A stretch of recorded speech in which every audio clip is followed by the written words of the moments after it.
So I didn't do the jingle this time, but I was so tempted to. All right.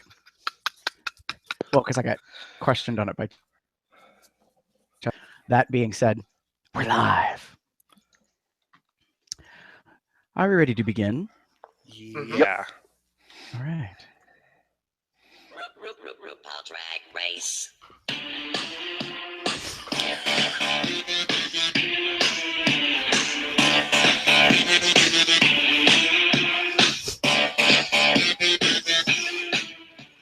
Hey, everybody, it's May 23rd, 2017, and welcome to Cubs Out Loud Drag Race T-Time, Season 9, Episode Magic Number 9.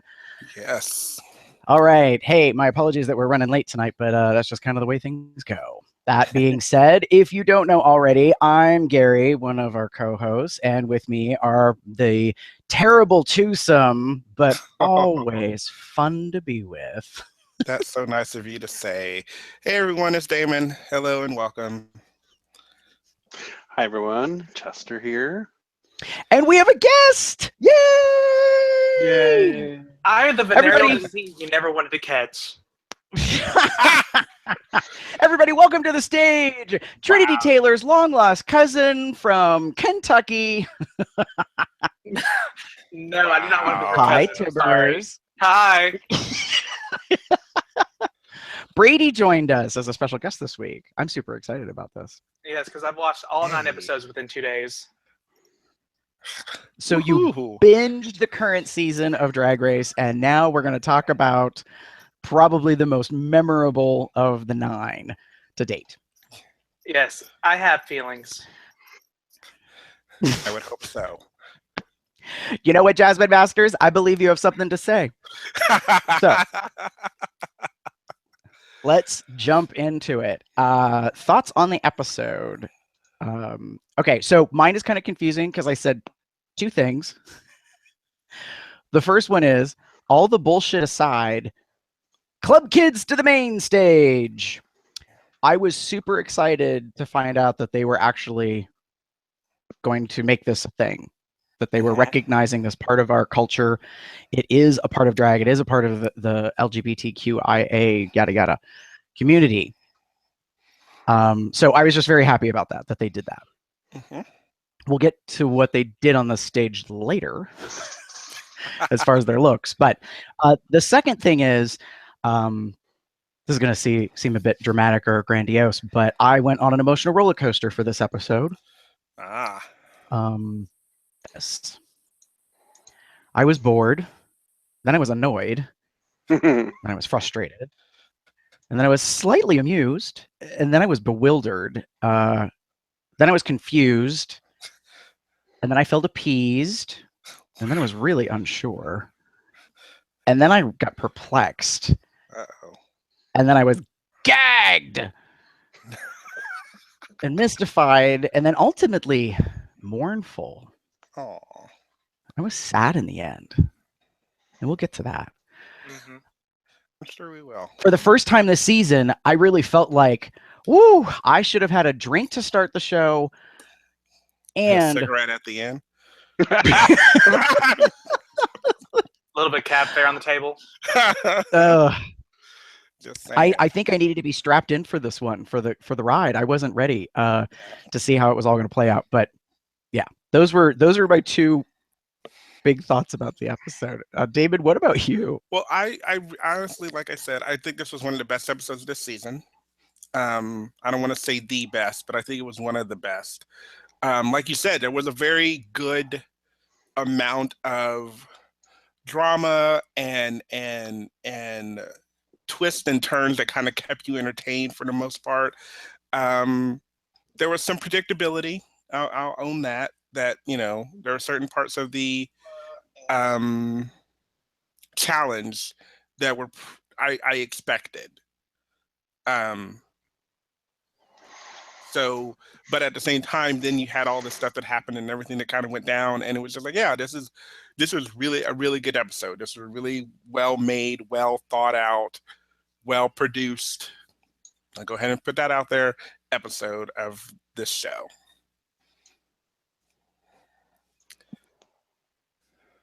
I would agree with you. Yeah, I think overall it was. I think you're right to say it may not be the best episode of season 9, but that remains to be seen.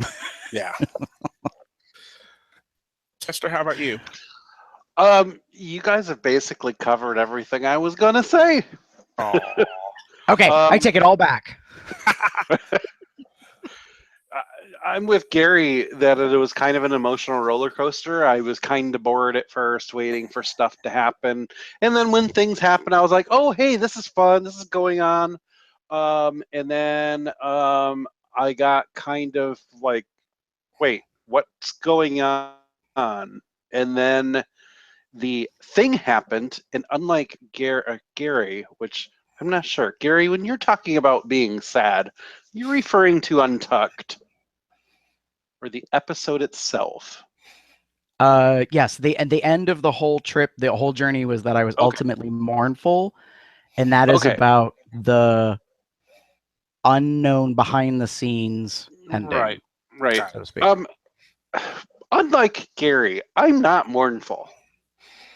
I'm like, yeah, maybe you should have done your homework, and then I don't feel bad. Yeah, we're gonna have a we're gonna talk about that, definitely. Definitely we're gonna talk about that, because yeah. And like Damon, I do think that this was one of the more entertaining episodes out of this season. I think it's because it reminds me of what the show normally is like, not this new production crew that they've got going on. I really enjoyed the main challenge. I enjoyed the runway because it was such a departure, and I really appreciated everyone's looks. For the most part, there was, one or two that were kind of a hit and miss. Yeah. Oh, yeah. Yeah. That's all I've really got to say about it. Is it was entertaining, which it needs to be because it's an entertainment show, and the end was gag worthy. It was like, oh my god, I can't believe this is going on. Yeah, I think everyone wasn't expecting it. I mean, there were rumors, and I will own that there were some things going on the internet and what have you that were saying some things, and it was like, oh, okay, well, whatever. I'm not. I try not to listen to that too much, but yeah, it definitely caught you off guard. I definitely don't want to say that I called it. Like, I didn't know that was going to happen. I was just waiting for the certain person to break or to fuck up. Yeah. And she did. Royally. So it's not, I don't want to say that I knew it was going to happen. Yeah, I was waiting for it to happen. I just didn't expect it to play out in the manner that it did. Yeah, totally agree with you there. 100%.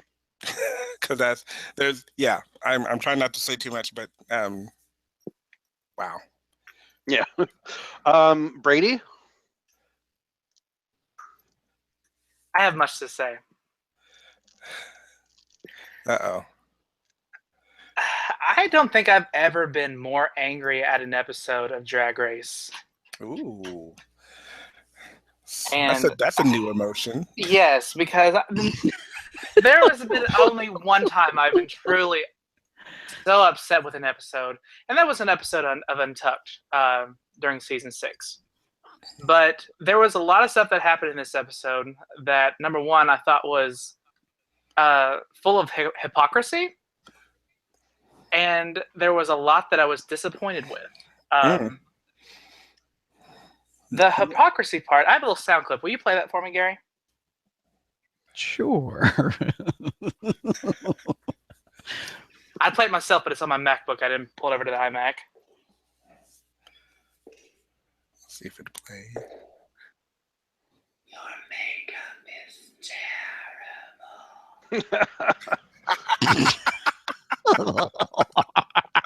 So I'll reference exactly why I like that sound clip when we actually get to talking about what happens in the end.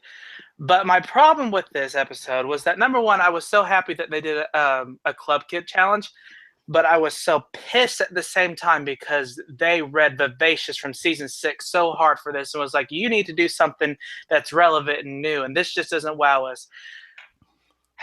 I was very frustrated with that, but I loved some of the looks they pulled out. Yeah. I love the idea of the challenge. I'm glad they brought it to light. But when they kicked a queen out for doing what she was so used to, it was just like, really, that's so hypocritical. Like it bothered me to no end. Yeah, that's something that I get what you mean. Like there's some, and there's often been this. I've talked about this before. I believe I'm pretty sure I have. One of the things that has always bothered me is that they always say like you should be true to yourself and you should show us who you are and da da da da da.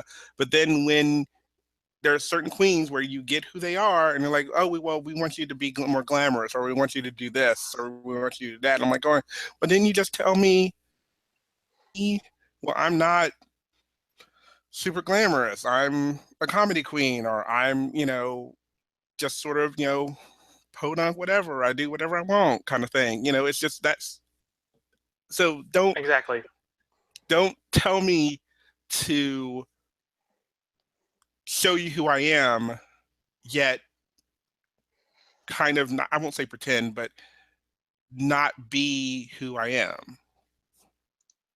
Exactly. Yeah. So exactly. Yeah. I will say the funniest thing of this whole episode was when Shay got her fucking wig snatched in the beginning. I lost my damn shit. That was the funniest goddamn part of the whole thing. They were having a lot of fun. They were.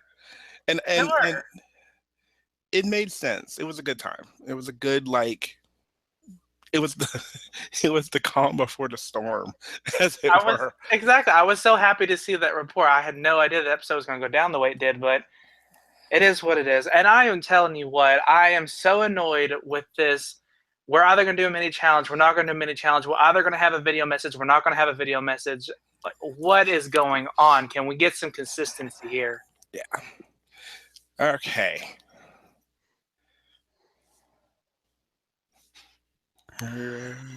As I say, are we ready to move on to the next? Yeah, we can move on now. Okay. Go ahead, Brady. I also want to say I fucking hate this Untucked music. It's psycho.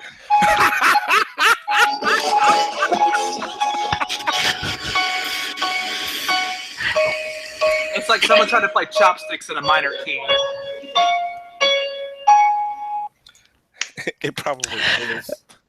Well, that said, welcome to the most outspoken guest yet.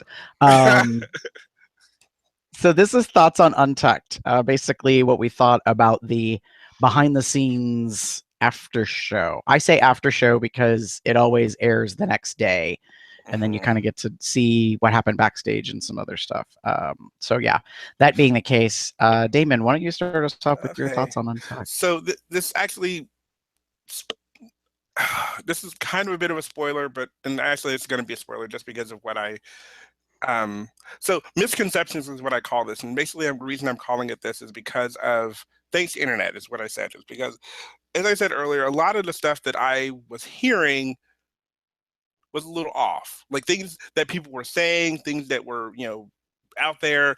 Like one of the things that was said was that the person who one of the people who ended up in the bottom didn't listen to the music at all. Not true. Yeah, I know that wasn't true. That was my thing. I saw that on the I was like, oh well, she was listening to it. Like she's literally sitting there with someone else on the couch listening to the music. They're listening to it together. It was kind of cute. I kind of like that. The other one was that this person didn't necessarily know that they were going to be in the bottom. And I'm like, no, she knew. She actually said it in the episode. She literally said it. Like, I think, of the two of us, she was talking about her team. I think I'm going to be in the bottom and not you. And I was like, okay, well, that's random and new. So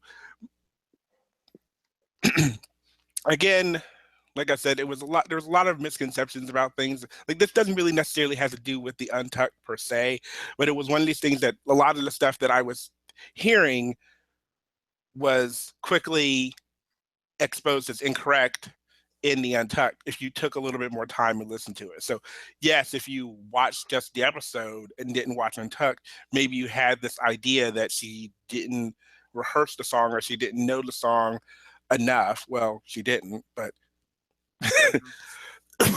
but there's that whole idea like, well, she had time. Everyone knows that they get the music, ahead of time. I was on Twitter, and yeah, Fifi O'Hara was actually, she had a live video right not too long after the episode was airing, or yeah, not too long after the episode aired. And one of the things she mentioned was that apparently they get the music and the lyrics before they go on the show.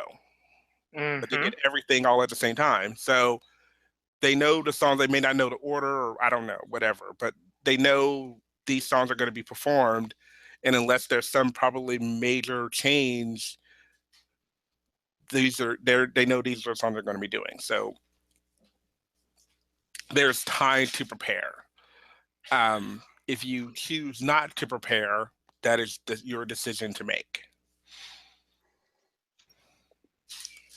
On the Whatcha Packin' episode with Michelle Visage, Michelle had asked her about being prepared, and she said, no, I was not prepared at all. She just didn't do it because of whatever reason. And that's why I felt, like, no, in that case, I don't feel bad for you. Yeah. That's something that I feel I understand in a sense, but I also don't understand it. And I'll get into that later. I was just hoping she got confused trying to translate the lyrics from Spanish to English, but no, that wasn't the case. Womp womp. Spoiler. No, I'm kidding. Chester, how about you? So because I know we're all going to talk about the gag-worthy event of the season, I'm going to go with a different route, and I'm going to talk about Shay and her chat with Sasha. Mm-hmm. When they got back to the workroom and they sat down, and it was funny how they had set it up. They were joking around, and I don't remember which one said it, but they were like, not that I want to talk behind people's back, but let's talk about Nina. It sounded like they were going to be backstabbing, but it wasn't about Nina at all. It was more of revelations that Shay was having. Yeah. And Shay confides in Sasha that she did a lot of growing up and a lot of self-reflection on the way that she behaves and puts herself out there. And I saw a lot of myself in things that she was saying. And then she went on to say that Nina is in a place in her life where it's Shay is over here and Nina is down here, in places of their life with finding themselves and being more confident with themselves. And I just really appreciated everything that Shay was saying, because I have seen it including myself, when others like 4-ish years ago, when I started putting myself out there more into the bear community at large. By that I mean like going to bear runs and whatever. I know for myself I would have difficulty going there, and I was always paranoid and was always building it up in my head that people just didn't like me or they didn't want to be Mhm. around me or anything. And I was defeating myself the entire time. And then I've got friends coming at me, get me to do things with them, and I'm just kind of pushing them away. Mhm. So listening to Shay say all these things, I was like, wow, that's exactly how I was until I understood it more. Yeah. So I really appreciated that part. And actually, I watched that specific part like 4 times because I was hanging on to every single word she was saying.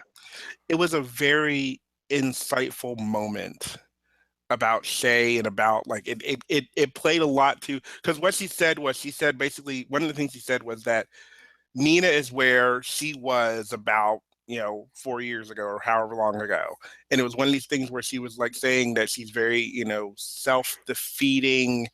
Oh, I wrote it down. Thank you, notes. Boo. I wrote it Yeah, down somewhere. self-defeating.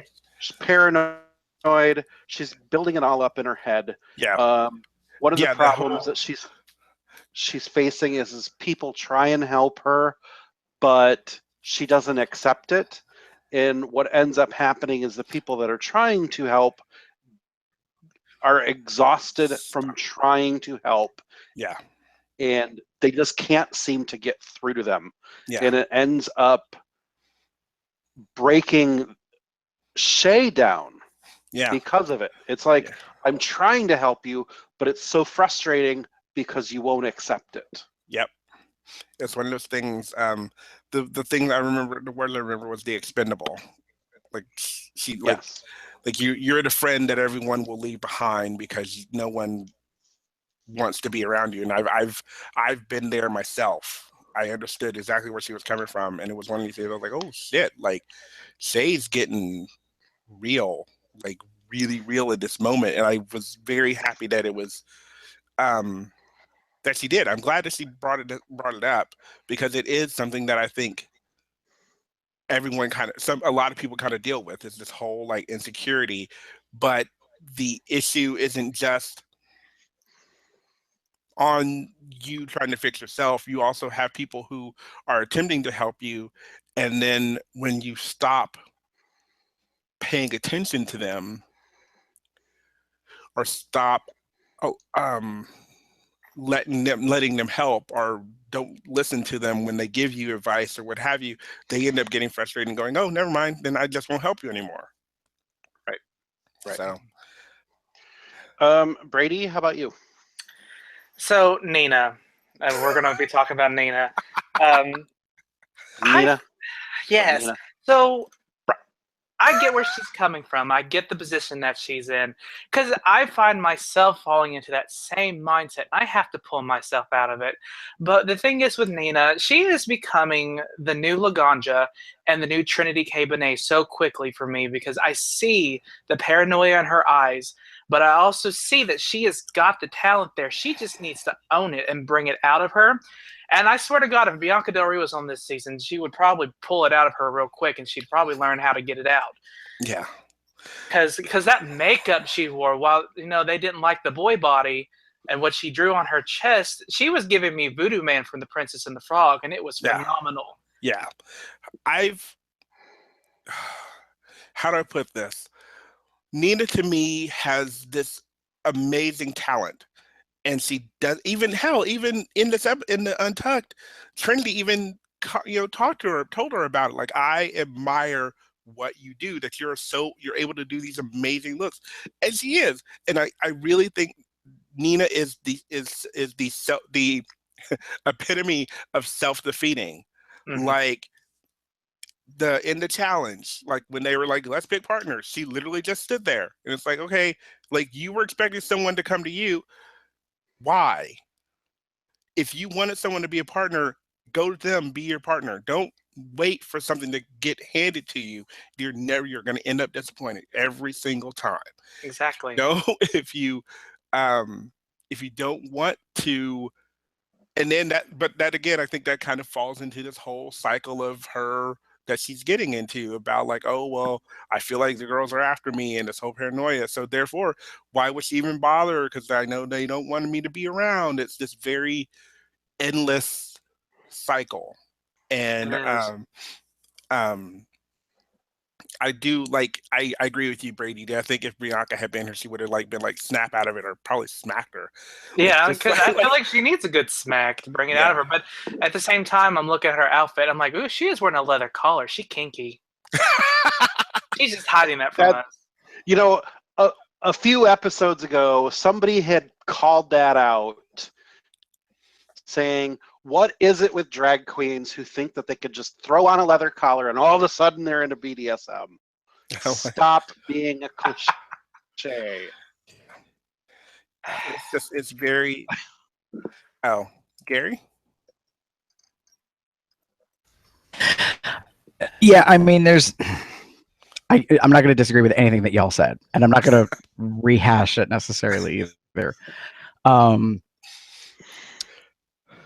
In terms of Untucked, there were kind of two things that stood out to me. The first one is that there was nerves on edge. Like we are like getting, less and less. I kept saying the real competition is coming, and I feel like we now have everybody starting to feel it. Like there are definitively, I think, a top 3 or top 4 that have pulled forward and knows where they're at, and that's making some people feel really confident and other people not. So I think like that was the weird thing about Untucked was I felt like there was a lot of, people wanting to help people but stopping helping people, and people who know that they need help, and some people giving up, and it was just kind of like, whoa. And we got our friendly little prediction. So this is my little crystal ball. And if you recall, I think 2 episodes in a row, Pheromone, at the top of each episode before she left, gave a statement about, for those of you that haven't seen the episode, shame on you, because you should have seen it by now, because we're going to start spoiling all the shit out of everything. If you hadn't figured it out. Pheromone basically says, Little Miss Perfect over here is going to fall. She's going to fall from grace. She's going to crash and burn. Yep. That's why I said earlier that one of these days she's going to break. Yeah. And I was like, as much as Rue and Michelle have said publicly time and again that queens blame the edit, the reality is, yes, you can say actually that you can't necessarily blame the edit because you said it. But at the same time, there are so many hundreds or thousands upon thousands of hours of footage from multiple cameras, retakes, reshoots. They choose what they put on the show. So I picked up when Farrah said that, and they did it twice. Now, whether she said it twice or they used the same audio, I can't quite recall because I didn't go back and investigate it. But the reality is that they were preparing us.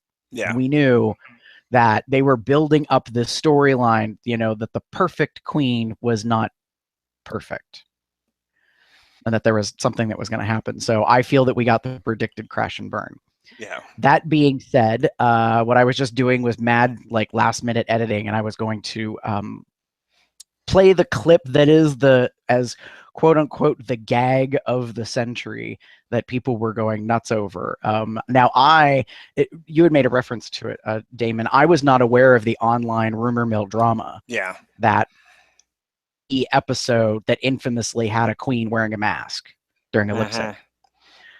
But it gets handled. So we have a little bit. I don't think it's too long, let's say. Yeah, it's less than a minute. But this is the penultimate moment that even for those, all of the 3 of you as co-hosts know, Vince asked me yesterday what the hell happened. And he's not been watching this season, and he was like, okay, could you please tell me what is going on? Because everyone has lost their damn mind about this thing. And I was like, all right, let me break it down for you. Yes. All right, so here we go. Hold up. All right, enough.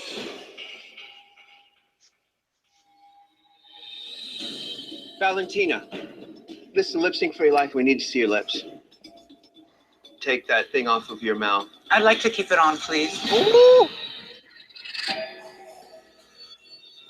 It's a lip sync. What part of that do you not understand?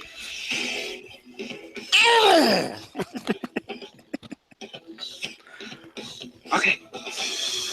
So we're going to reset. Okay. Lip sync for your life.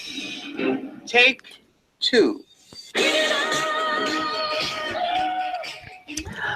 Oh my God. RuPaul, this is a drag competition. You need better makeup. Oh! We'll talk about that in a minute. Brady, you do listen to our show, do you not? Oh, I do. But he Then you hasn't. should know all about this already. Oh, I do. Anyway, I have something appropriate. No. Before we get to what I wanted to talk about, I have something that's a surprise to my co-host that I think is perfect for this moment, because I have been dying for this.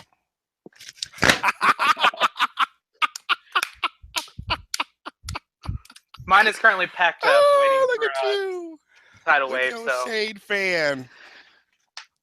Go on.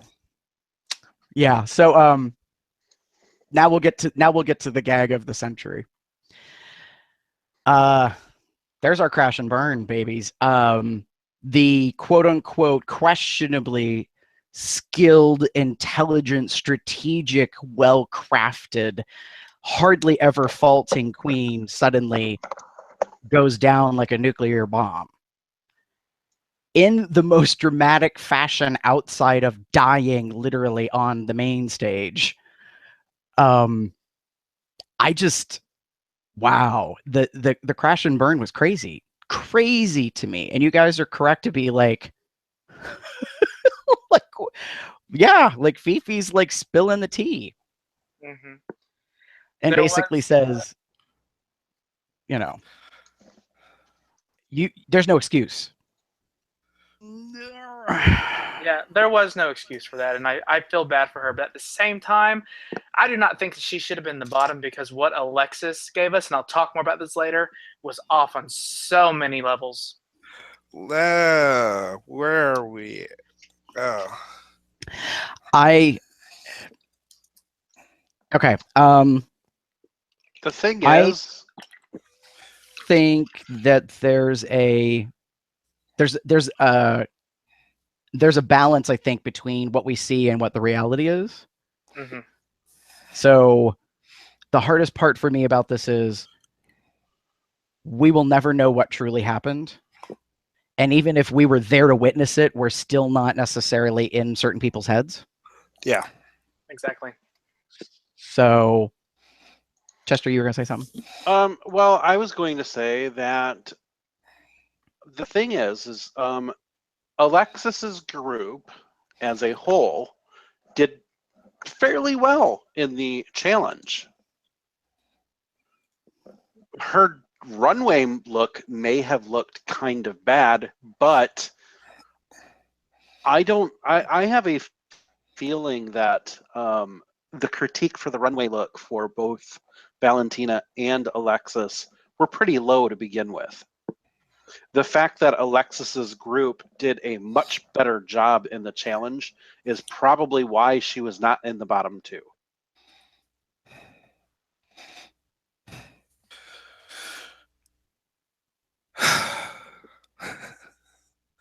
I'm kind of in disagreement. I don't think Alexis's look was great. I'm not saying her look was great. And I don't think she did as well in the challenge as say everyone else did. I got why they I'm would not say saying Alexis did great. I'm not saying she did great in the challenge. I'm not saying her look looked great. What I'm saying is her group overall did much better than the other group. And that was the saving grace. I'll give you that. I think overall if you were to put all three of the pilots, quote unquote, together, which we saw side by side, you're like, okay, which one was the top, which one was the middle, which one was the bottom, because there's only three. Yeah, it made sense. However, a lot of the stuff that I think that put Valentina and Nina in the bottom was not just their performance on the runway and not just their thing. There's a lot of other stuff there, I think. Honestly, what, like they said, like they came to the event and they were not prepared at all. Maybe they had a few things here and there, and the one guy, the guy from the Real O'Neills, the young kid, one of the things he said is their pilot didn't look like a pilot. It felt more like a movie, which is true. If you look at what they did, there's a lot of stuff there. And if you kind of put it all next to each other, it didn't feel like this is going to be one episode, quote unquote. This seems like it's going to be a long long drama or comedy filled movie, not necessarily a this is their first episode kind of thing. Because the way they arced it, if you looked at everything that they did, they literally came from their beginning to them in prison, to them getting out of prison, to them becoming this idea of them becoming drag queens, and then you saw them at the end with their sashes and making out on the stage. Like that's not that doesn't all happen in one episode. That would never happen in one episode of a TV series, unless even if it were an hour long. I just don't see that being that being the case. So anyway, yeah. Anyway, I think it was a lot of that on top of the runway looks, on top of the performance in the pilot, on top of then how they performed the lip sync. It all kind of culminated together into this elimination storm.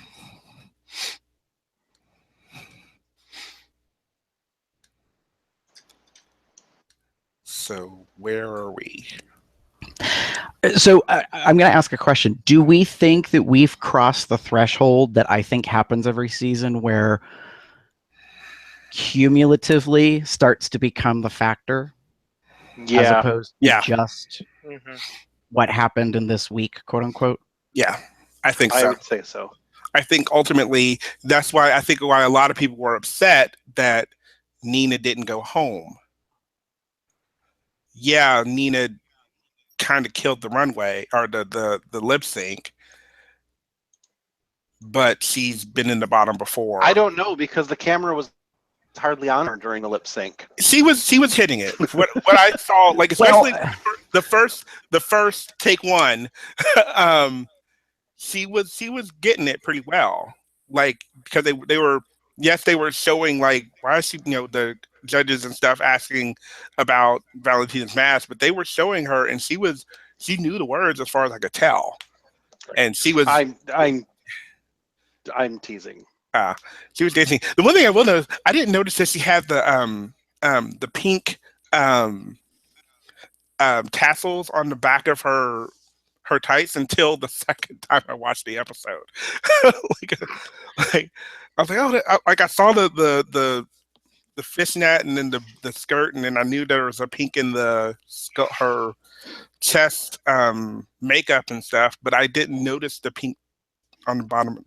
Back of it's just a random thing. I was like, oh, that was really cute. So, all right.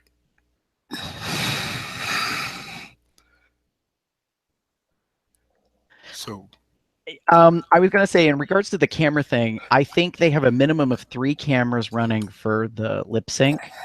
1 on each contestant. Actually, probably 4, 5. 2 on the judges. And then 1 that kind of like goes wherever. You know what I mean? Like maybe to catch the queens in the back or whatever. Like it's definitely multi-camera. Like there's no doubt about it that they're doing all sorts of stuff from perspective. So I think that it's difficult to know whether or not, how somebody did first time versus second time. I mean, I knew when I was watching it, they kept cutting to the judges, and I was like, this is what they want us to pay attention to. They want us to know that the judges are all looking at each other and they're all talking. Yeah. And that they are confused and trying to figure out what the hell to do. So, I mean, and they're showing, the Judge Noah or whatever, just looking to his left. Just like, say something or do something. I think he was kind of like, I realize I'm a guest judge, but like, I've seen the show enough to know, like, she should not have a mask on. Right. It's kind of like, girl, I ain't no expert, but I really thought she was going to like do sign language or something. I was like, why is the mask still on? But yeah, That would have been killer if that would was have the been. case. If she would have broke out and just started signing the words, great. Huge thumbs fucking up for that. yeah. however, that wouldn't have been enough of an excuse because it is a lip sync for your life. And when you have the ability to talk, not all ASL individuals necessarily watch your hands the whole time or the movements. They read can your lips also as well. read lips.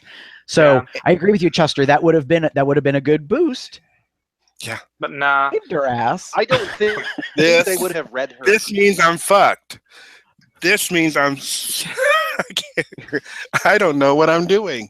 I'm going to turn away from the camera so you don't see my lip. Yeah, that means I'm fucked. That's sign language for I'm fucked. But I also was hoping, because you remember in the episode where she shaved her fucking eyebrows off, I was like, maybe she got herpes or something that's popped up around her lips. She's there taking off.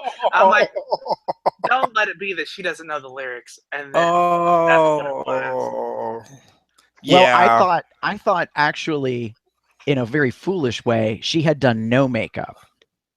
That's what I thought.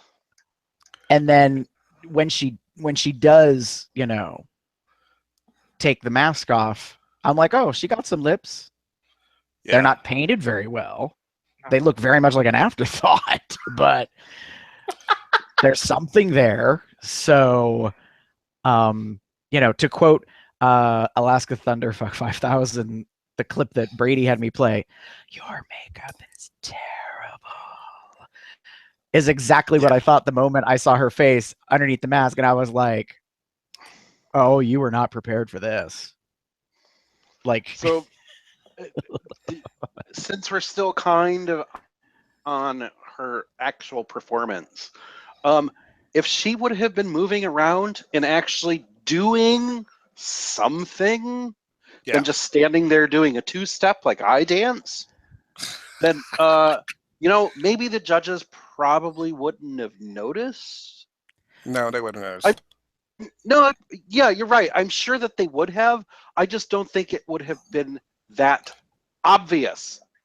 I think, and what I think happened, and this is just what I think, given what I saw in Untucked and what I saw on Runway and after everything else, she literally froze. Well, yeah, she did because she didn't prepare. Yeah, and she knew she was fucked. And because of all of that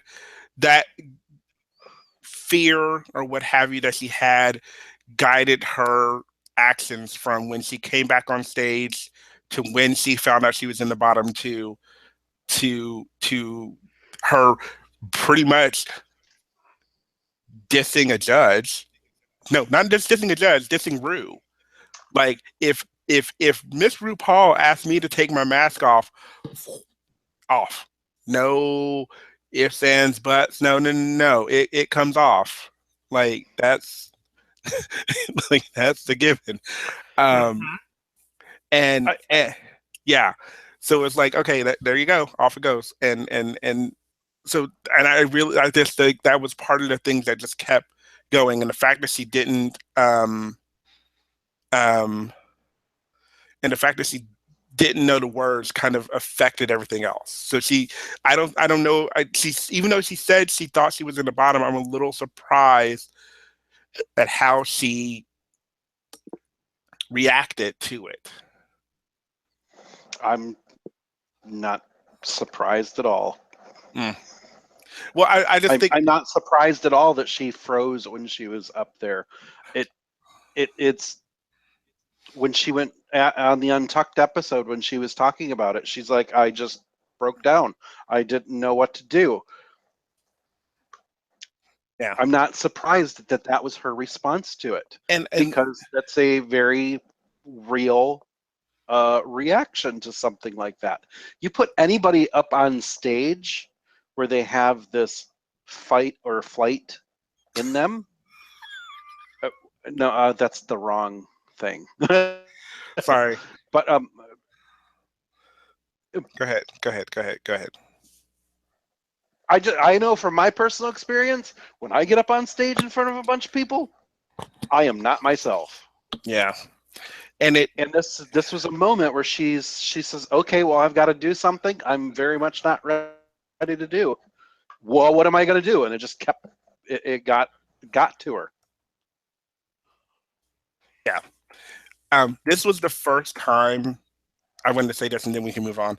This was the first time that I saw the queen that's only been doing this for 10 months. This was the first time all season that I saw the queen that, like, I'm not that experienced. I'm young, what have you. This was the real, like, the big moment for me that I was like, oh, she doesn't have the experience to kind of get past this. I agree with you, Damon. I think we finally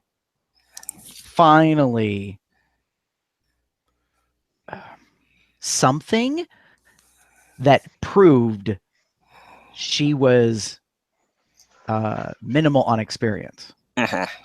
Because that in a gig, it probably wouldn't have happened on the stage, or it wouldn't have been as severe. Yeah. So I agree with you that this was the maybe one and only time, like, you know, the lens is all focused and it became crystal clear. Oh yeah, she's green. Yeah. Yep. So yeah. Anything else before we move on, Brady? So the one impression that I was left from this episode, specifically from Untucked, was the notes that were left for Valentina. Because while I was very upset that she left, those notes that were left for her from Nina and Trinity both were very, very heartfelt. Even from Trinity saying that she felt alone now because the one person she felt like she could open up to had just left her. Like, and that broke my fucking heart. Yeah. All right. That's an interesting new element this season. I think it's happened for a couple of seasons, if not maybe most of them. Yeah.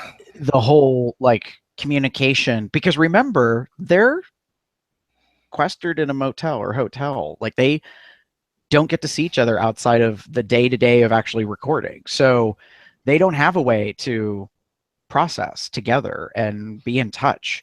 I think Aja made a comment about, like, she was going to send a text to Peppermint when she was being, you know, eliminated afterwards. You know, she's packing and she's like, but she won't get it till much later. Yeah. Basically saying like, girl, I already got her number, but I can't, like, I'm going to send her a thing and she'll get it like weeks or whatever from now, you know. And so I thought that was interesting. Yeah. So I agree with you, Brady, that it was a little revealing that it appears she only got some notes from some queens and not all. And I thought there was going to be a bunch of drama about that, and that didn't appear to have occurred. So yeah. All right. Are we ready to move into the next topic area? Sure. All right. So we're kind of going to start cooling down here. For takeaways, this is kind of what really made an impression on you. Chester, why don't you start us off? Well, a lot of mine comes back to a lot of what we're just talking about. And so far, Sasha has it. Bob had it. Bianca had it. It being confidence. They knew what they were doing. They never let it get to their head that they were above everybody else or above the show. At least in my eyes. I know some people will be like, no, Bob was very cocky about it. Yeah, but I don't think Bob was cocky. I think Bob just had that much confidence. He knew what he was doing. So I think there's a difference between people who know what they're doing and Valentina, who thought she knew what she was doing. And I think her ultimate downfall was her being cocky and basically saying, I am this perfect type of drag queen. Now, I know she didn't actually say that. It's my opinion that these are thoughts that might be going through her head. So when it comes time to do a lip sync, I'm not going to have to because I'm going to be able to get through it. I won't need to worry about it. And then to actually be so arrogant about it and not prepare for the lip sync, it is because of that I do not feel bad that she has gone. Yeah. I wanted to see her go far. And then when you turn around and you say, nope, I didn't even bother to prepare. What the fuck are you here for then? Yeah. It was one of the things that kind of got me was that of all the things that she could have done, the only thing really honestly that would have saved her is knowing the damn song. That's it. Yeah. Like I think if she had known the song, Nina would have been sent home. Just to my head, I'm just going, I know Nina was performing it really well, but Nina, like I said, had already been in the bottom and has not been so stellar since the beginning of the show. It would have been enough if Valentina had known the song, and even if she stood there and performed it, if she had just known the words and taken the mask off the first time. But it's just one of those things where I'm just like, that would have been it. That's all she had to do was know the song. So when I was discussing a lot of this with Evan the other night, because Evan was really upset that she went home. Like, he loved her from the very beginning. And I can see why. And I'm like, all right, so if you take into consideration her makeup is flawless, her style is impeccable. It's so well polished and everything. And I said to him, I'm like, it's almost like she's been manufactured as a drag queen. It's like they took the best things possible and somebody like was her head coach. That's all they did was mentor her 24/7 to get onto the show. How can you be that good after 10 months? Something is going to happen one of these days where she's just going to break. And I have a feeling that's what it is she can't lip sync. She can't perform on stage. Okay, so I want to say this because I know that that's one of the things that's been discussed online. I have actually seen 2 separate videos of Valentina performing. She can lip sync. It's just she didn't. Yeah. I don't know how else to explain it. Yeah. This particular time she did not. Now, granted, the videos that I watched, I didn't look at the date and time. They could have happened after the recording of last summer when they recorded this. So this could be a good, recovery strategic move. Because I know some people said, and what's interesting is, I was listening actually to another podcast, and they said, not all drag queens lip sync. So Charlie hides. Yeah. So right. So the question starts to become, is that a new evolution in the future? Like in season 10 or after season 10, if the show continues on, will the lip sync for your life be modified or evolved to allow something a little different? We don't know. I don't think it would go away. I think it would be too drastic. But the reality is that, yes, some queens sing, some queens, they just do different things. And so I thought it was interesting. I don't think they were trying to say this is true of Valentina, but they were like, but what if you really don't do that as part of your craft, your art, your entertainment? Like, how fair is that you're being forced to do this thing? I don't really think we need to debate that. But what I think what the other side of it, though, importantly is, which I know this is probably the automatic response is, have you seen the show? Yeah. Like, this is, to me, that's the same thing as not knowing how to sew, not knowing, how to make an outfit, it's like really not knowing how to read. Improv. Yes. Like, so I think the name of this game is, if you want to be in it, you are sadly mistaken if you think you could be missing one of 5 key skills. Yeah. Do you know what I mean? Like, if you think it's okay to miss one and you've got 80% of it, the reality is some other bitches are going to have 100% and you're going to lose. So you should probably be properly prepared for whatever it is. But no, I think it's interesting that you say that, Chester, that it was confidence versus cocky. I will say this. Bob was revolutionary because if you remember in the finale / reunion, Bob was asked about the confidence issue, and Bob flat out said, I never thought that I wasn't going to win. And a lot of people thought that was cocky. I can see where that's technically confidence, because then the follow-up question is, but where does that come from? Yeah. How do you steadfastly, in the core of who you are, always think / know / act that you're going to win? And I think that relates back to Alaska in All-Star Season 2 having what we thought at the time was the gag of the century, when she has a complete mental breakdown in the break room, or in the workroom, and everybody's like, oh my fucking god, are you girl, like, she's done lost her damn mind, like she is melting down. I had never thought I would ever see that happen, and then she won. Like, it went in an interesting direction. What everyone thought was a major flaw was ultimately, she said, and I'm gonna take her at her word, I never thought I wouldn't win. Yeah. And when that reality faced me, I just couldn't handle it. So yeah, I think that's interesting. But no, I agree with you. Back to your point, Chester, that there is a difference between confidence versus cocky. Cocky usually pisses people off. True that. And we'll probably get you taken out. So Brady, what are your takeaways? Are we on takeaways or impressions? Sorry.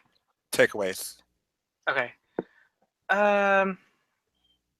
So I need some queens to start being themselves and not being other queens. For me in particular, Sasha, she did 2 things that I was like, really, you're doing this? She did a Russian character, which we've already seen Katya be Russian, and if you're not Katya, I don't want to see it. What she did, I did not think was funny. She reminded me of the Russian villain from the 4th Indiana Jones movie. Was not cute, didn't like it. And then when she was untucked, she was actually doing, and I don't think a lot of people caught this, she was doing an impression of Alaska when she was talking with Shay. And I was like, because she got that, I really want it. I was like, you're kind of annoying me. And not on top of that, she also looks just like the princess. And I've met the princess. I've had a 2-hour long discussion with her, sat down, had drinks. She's phenomenal. She's not anything like she was on the show. She actually acts like how Sasha is on TV, which is kind of a big flip-flop. But I was just like, I don't understand this character. I don't understand you. I'm not seeing what's there. It's bothering me. And then Nina, The fuck did that robe come from? Fun. She just walked out there in a fucking robe and just like, I'm gonna just plop up on the couch with my legs up in the air. I'm like, Well, I think the robe probably came from production. More than likely. I'm assuming she was cold or something. I was just like, I get the impression that backstage area, quote unquote, is always cold, because this season by far, the skinny bitches in particular are not warm, and so they keep requesting their robes, specifically Trinity and Nina.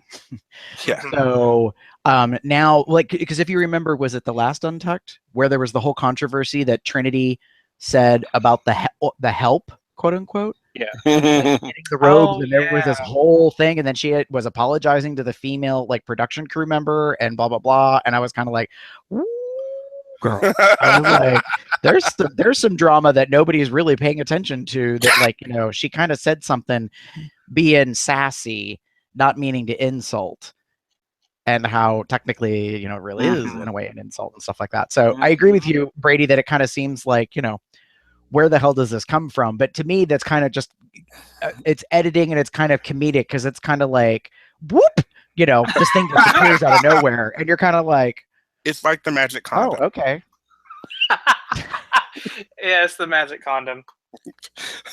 Magic. Yeah. There's a condom. Like, oh. Yeah, isn't that funny? We're for those of you that aren't aware, we're making a reference to porn. You're watching this hot and heavy scene, and then all of a sudden, the person who's going to be inserting magically has a wrapper. And, it was not there a second and a half ago. So, yeah. Oh, hey. So, Brady, I think it's interesting. I'm going to make a statement. I'm not going to try to change your attitude about the Katya thing. I think if there was anybody who had more of a right, quote unquote, to do a Russian character, it actually was Sasha, because she lived in Russia for a while, as opposed to Katya, who studied it and speaks it, kind of. Like, Katya has notably owned that it's more for characterization as opposed to like my life, my culture. Sasha, on the other hand, was like, oh no, I lived there and had to hide this aspect of me because my life was in peril if I came forward. So I think from that, it didn't bother me. I was like, I know a lot of people were like, oh, it's like Katya part 2. And I was like, maybe. Yeah, which I totally get and I understand. And, she lived there. And I thought, it was very respectable what she did. However, it's like when someone does share and they're like, give me Chad Michaels or don't give me anything. It's just like we've seen it once before. That's just how I felt. Yeah, and I think that's fair. I think that's difficult, though, because, we're back to this thing that everyone now does that everyone also bitches about, which is comparing current queens to past queens.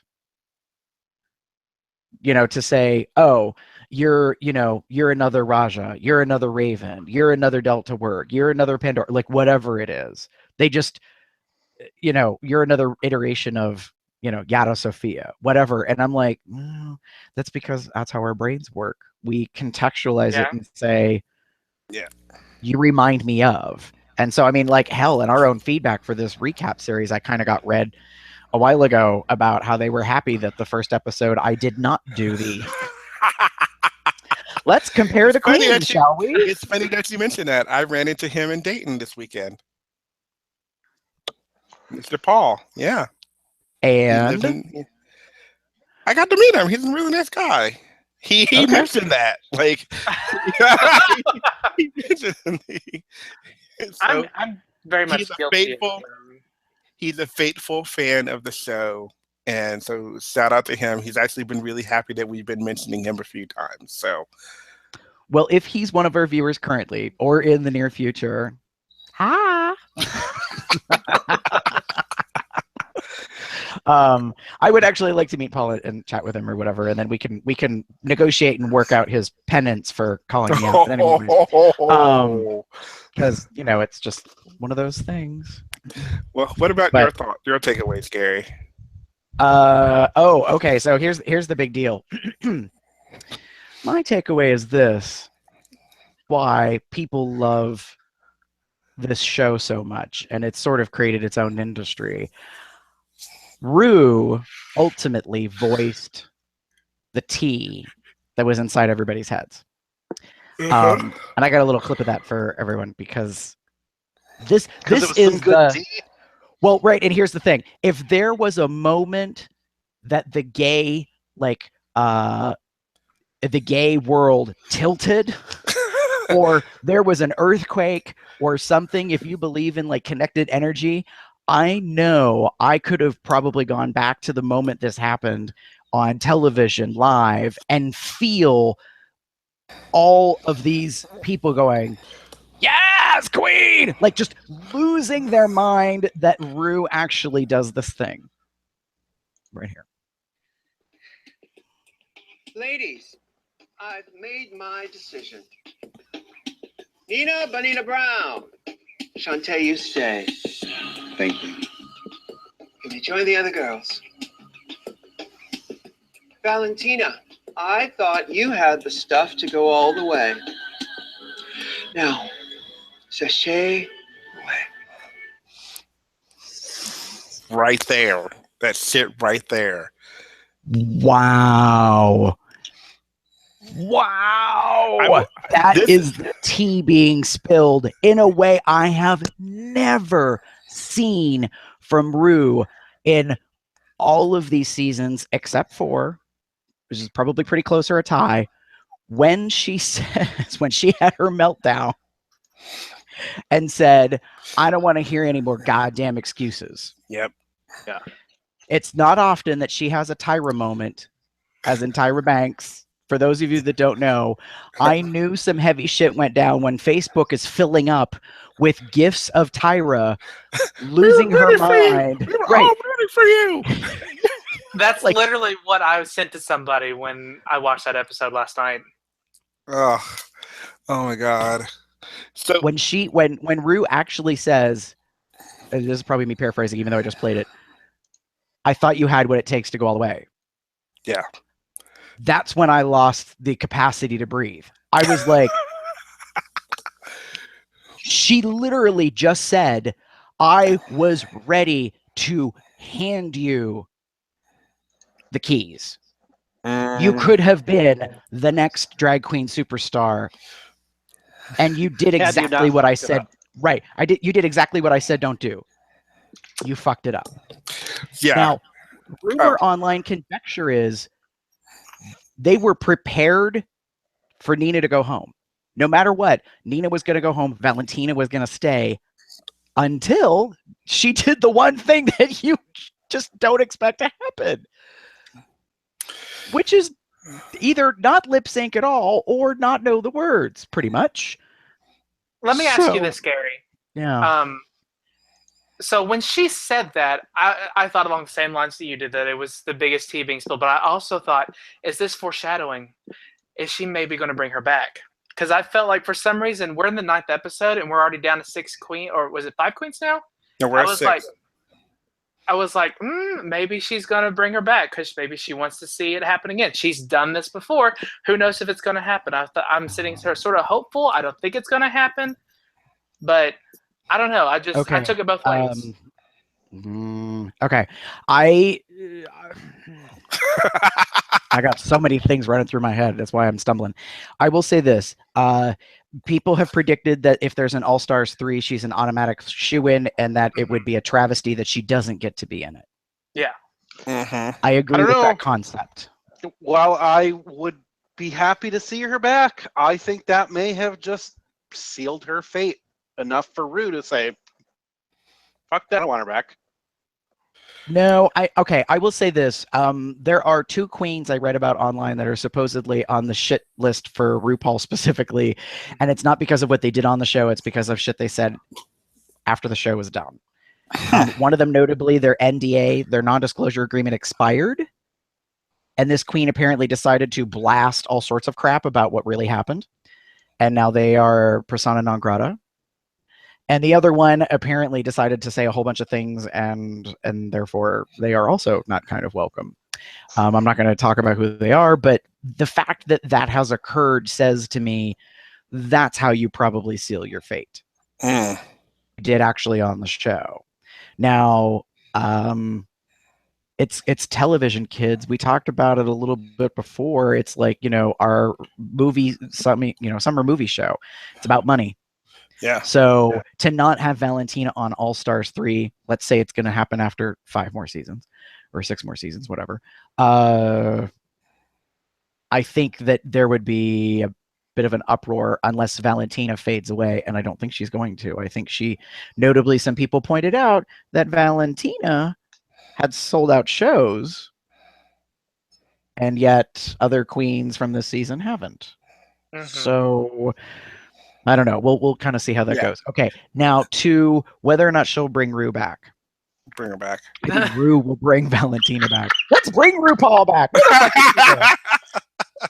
That's a whole other topic for a not even related to an episode, because that's an issue. Some people feel like she's not being herself, but anyways, I will say this: I really hope she doesn't come back ready for that drama. Mm-hmm. I think it's too dramatic to bring her back after how dramatic her departure was. Yeah. Like Eureka leaving because of medical was like a what the fuck? Wow, this is some pretty serious shit. And was already stated she's coming back next season. And everyone's already said, well, she has to be the first queen through the door into the workroom because everybody knows she's going to come back. Yeah, that or the aside, what's that? Or the last. Yeah, right. No, I agree that she should be the first because everybody knows she's going to be there. But if they make her go last, that'd be okay too because everybody knows she's going to be there. Right. Yeah. Mhm. So in terms of bringing her back this season, I don't know. It would be. I don't think I can handle the drama. That's all I'm just Okay, I'll put it like this. To me, it's kind of the downer that, no offense, Nacia Lopez coming back after she was eliminated just 2 episodes ago, after they did the double elimination. If you remember that, I think, last season, if I'm not mistaken. Or maybe not, I don't care. Anyway, it was that one thing where it's like, oh, like, they had the whole drama of her calling someone and when can you come back and kind of thing. And it was like, okay, you thought maybe she had this queen in her pocket that she hadn't brought on the show, which would have been kind of really awesome. And instead, oh, we're just bringing back this queen that was eliminated first. Like,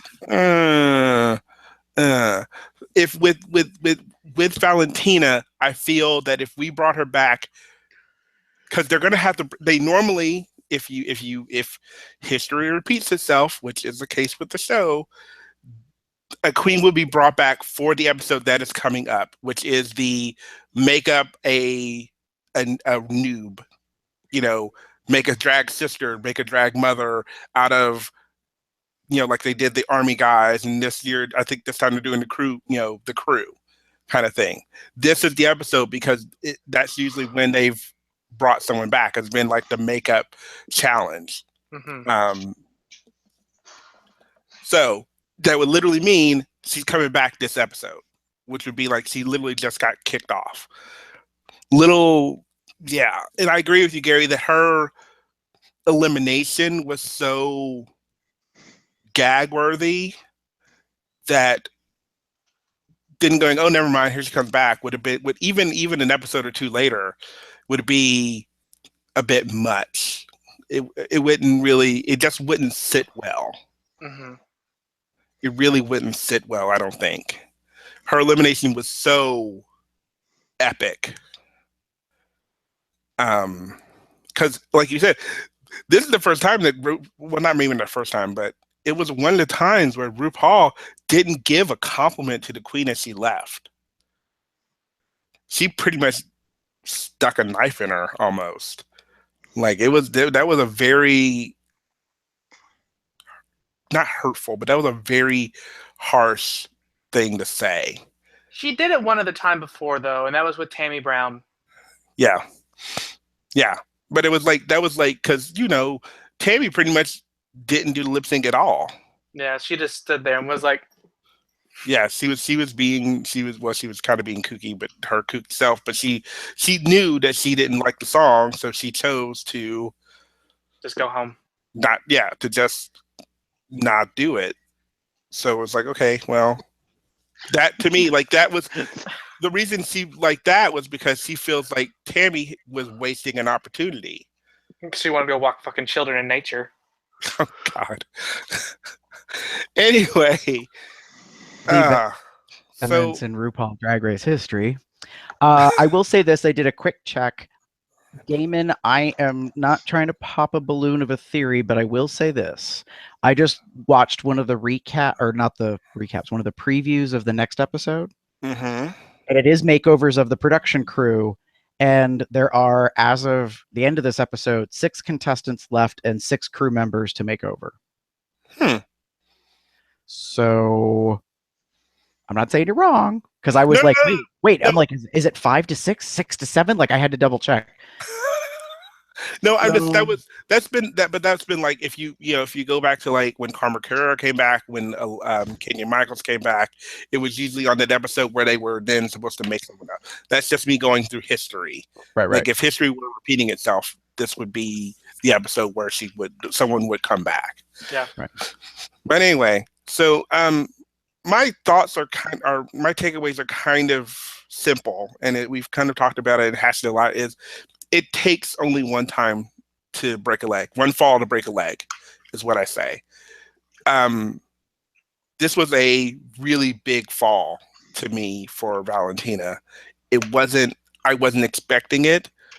I felt that I was a little, like I said, I was a little surprised, but I'm also feeling a little, like what Chester has said. I'm kind of like, it's kind of expected. You should have known.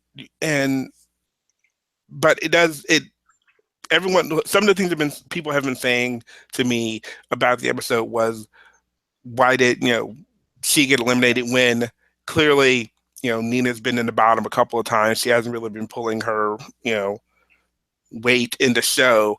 And I go, well, there were like 3 or 4 things that happened in this episode to Valentina that caused her to fall. In the maxi challenge, it just wasn't enough. Their idea was crap. Yes, you were partnering with someone, but the idea just didn't land. You could have done something else. You could have come up with something else. It just didn't work. I get that you're artist and you're more visual, which is what she mentions in Untucked, but the challenge was to write a pilot, perform it.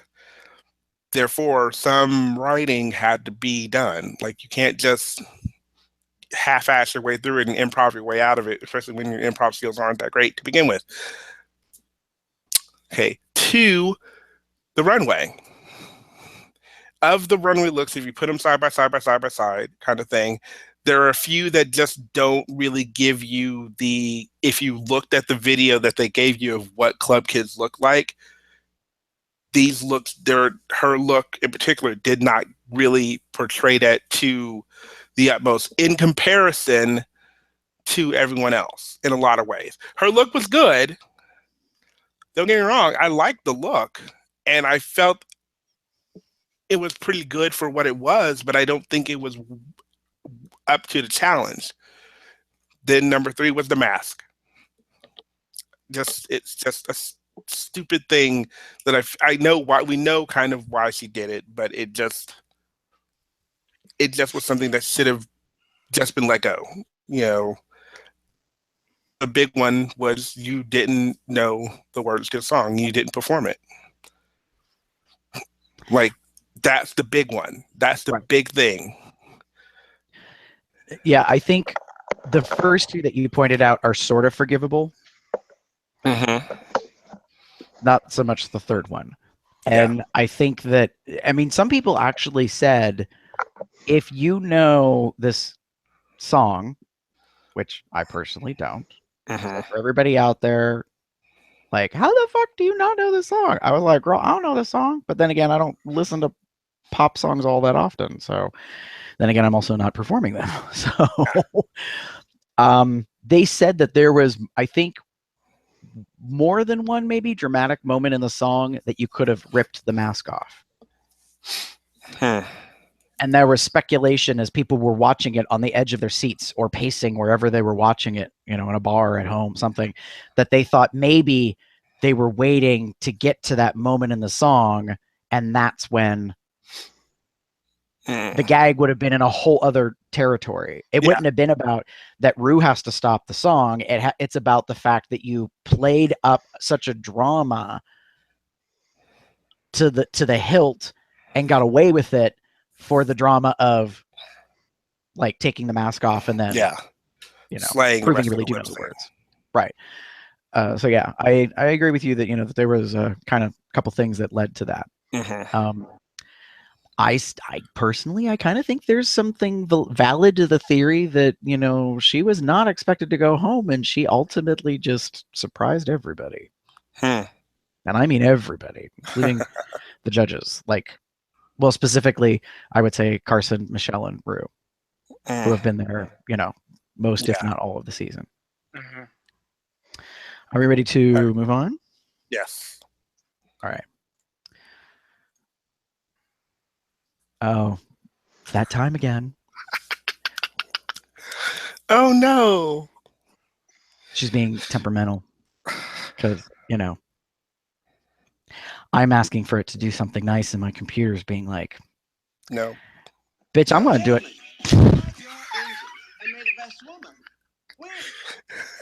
I'll do it.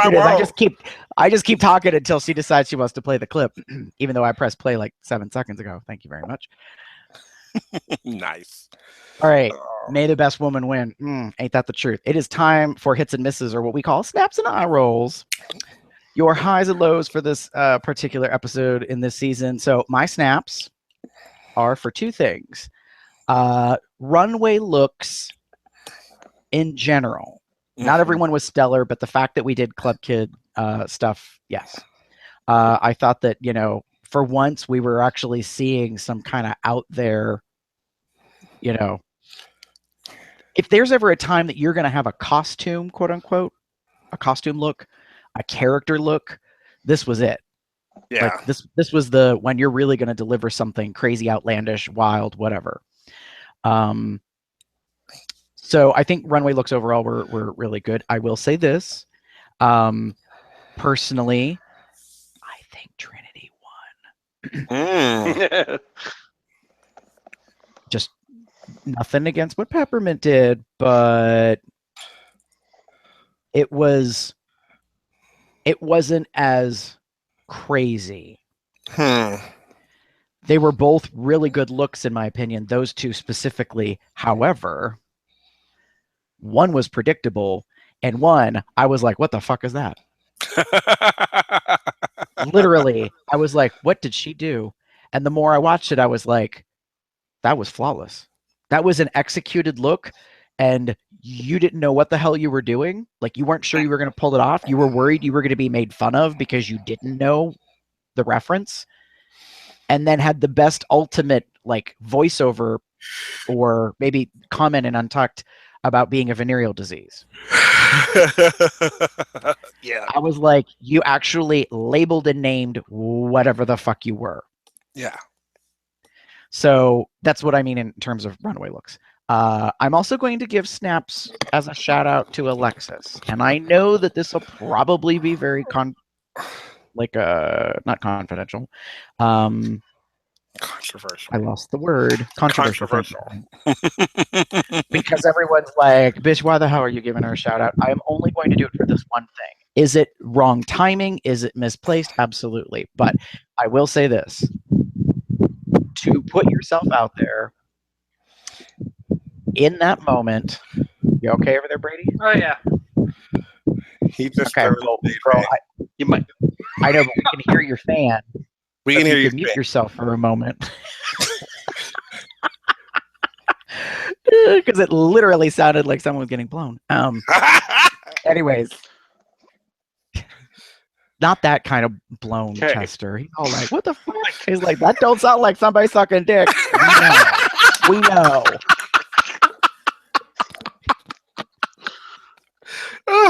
Anyways, enough of the divergence. My shout out is to Alexis. because while it was probably completely misplaced in the whole season, the fact that she chose to wear what she did because she has body issues, I thought deserved a little bit of recognition. Yes, she gets red for wearing a body stocking with a corset, and like that from the neck down it doesn't go together. I get all that. I think that that's appropriate, but if I'm not mistaken, bitch was nude under the stocking. When she turns around and walks away from the camera, I'm pretty sure I was actually seeing her actual jiggly ass. I think you're correct. I think if I had been there and I had bothered to put my tongue right in the middle of that crack, I probably would have been eating some ass.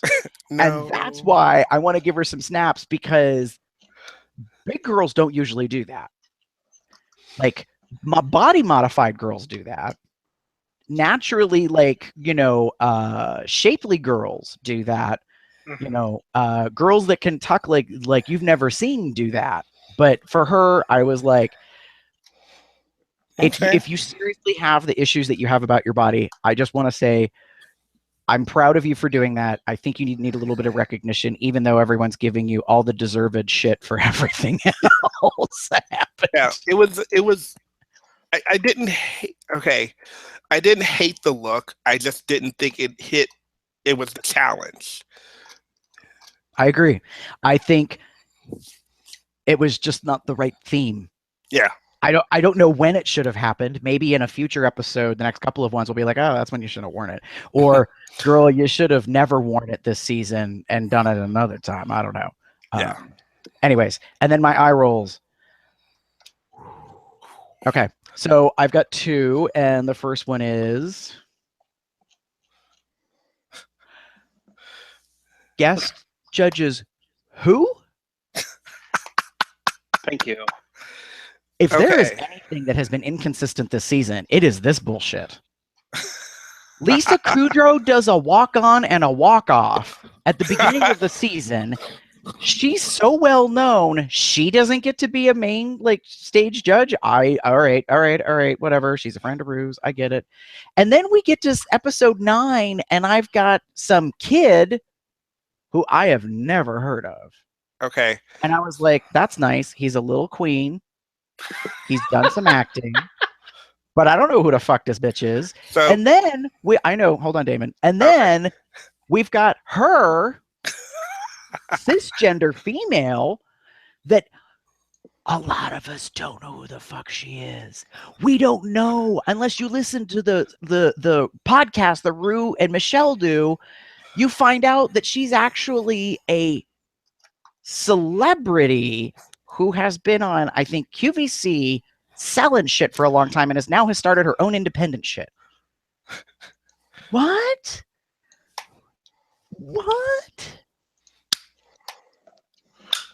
That's You why could they're have brought getting T.S. Madison on this motherfucking show, and I would have known who the hell that is, and I'm not that familiar. Seriously? I felt like they were scraping the bottom of the barrel. And that's sad. That is so sad. Now, that be said, I already know who one of the guest judges is next week. And I know a bunch of queens watching are gonna lose their mind if they don't already know. So, Damon, you say what you want to say. I think about my. So what you don't know is the kid is. I'm reading his name, Noah Galvin, because I really don't know, because I haven't seen the show. But Noah Galvin is on a show called The Real O'Neills, and it is a ABC show called and essentially he plays in the family. He come in the show. The start of the show is he comes out as gay to his family, and that's sort of why I think he was brought on the show. There's more to it, I'm sure. I haven't seen the show. It's a sitcom. It's what have you. But that's, I think, why he was kind of brought in on this episode. Is he famous? I don't know. The show's really popular, supposedly. Again, I haven't seen it. Right. So popular that it was canceled. Hush you. He got to pay some debts off, so he's on Drag Race. Yeah. Here's it- the downside. Here's the downside of the reality. Yes, he's on a show, was on a show because it's been canceled. The Real O'Neills, which I believe is based on the biography of Dan Savage. For those that don't know, Dan Savage is a gay celebrity, quote unquote. He's married, adopted kids, does sex therapy, type kind of like a Dear Ann Landers type of deal. And he's done a lot, actually, and he's been very outspoken, and he's part of the It Gets Better campaign concept. And apparently this kid is playing a version of him as a younger thing, but now the whole thing is where I'm like, oh, yeah, that was kind of bad timing. Because I think it just got canceled within the past 2 weeks. And then he's on the show. Mm. I was like, yeah, that's really cruddy, because no one knows who you are, and no one's probably going to know who you are. Yeah. Well, it was on for 2 seasons. I forgot that much. But anyway, it doesn't matter. Yeah. But that's where it came from. So, yeah. Yeah. So, yeah, I was just kind of lost. Like, he seemed well versed. Yeah. So for someone I don't know who the fuck you is, he seemed to know some things. All right. And then my second eye rolls to keep us moving on are just simply this. The 6 Ps were missed. So for those of you that don't know what the 6 Ps are, quite simply, because I actually have them written here on a dry erase board in my office. Prior planning prevents piss poor performance. So you're given a pilot challenge. You're given a fucking portable board with things on it. You are expected to craft a pilot with a script, with an outline, and then you show up without much of an idea. Right. Yeah, there was hardly anything on there. And even when Michelle had asked them, are you guys going to do this? Shit, what the hell did she have to say? God, I'm so bad with losing words. It's okay. Are you guys going to do this improv? And both of them are like, yeah, we're going to do an improv. You didn't even know you were going to do that. Wow. Yeah, so I think the 6 Ps were missed, not only because of the improv, but I'm going to take this back to the gag of the century, at least for this season.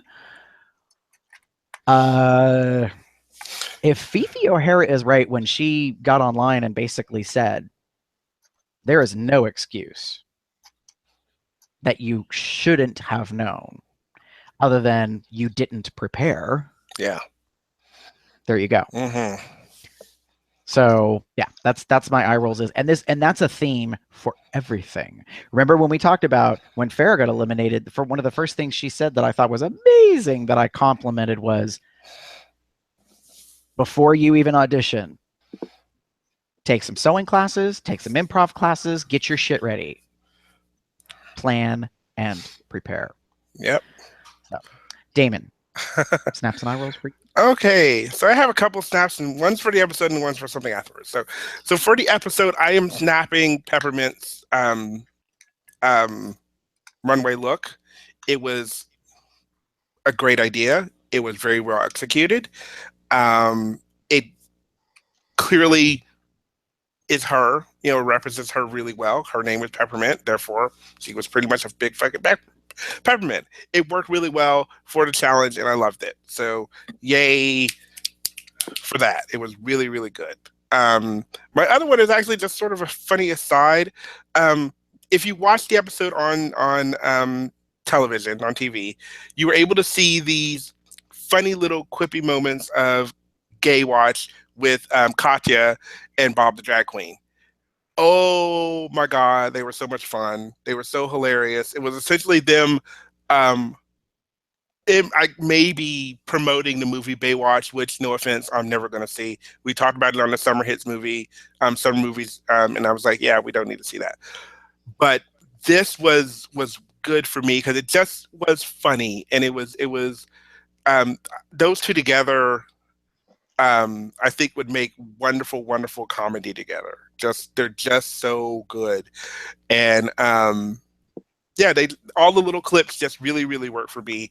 Not enough to make me go see the movie because you couldn't even pay me to go see this Baywatch movie, but it was just enough to be like, oh, that's nice. Thanks. Nice, Gary. That's great. Um, so those are my snaps. I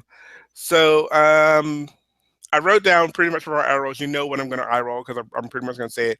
We talked about it already. Know your fucking words. Like, there's no excuse anymore. You know what the fuck we're doing. You know what show you're going on. You know what's going to happen if you go in the bottom. Do it. And I get it. Maybe you were afraid. Maybe you're fearful. It was your first time in the bottom, blah, blah, blah. I totally understand that. But this was your chance to save yourself. And I've said it already. All you had to do was know the damn words. You would have been fine if you just known the words. Maybe. I think there's a little bit of a debate.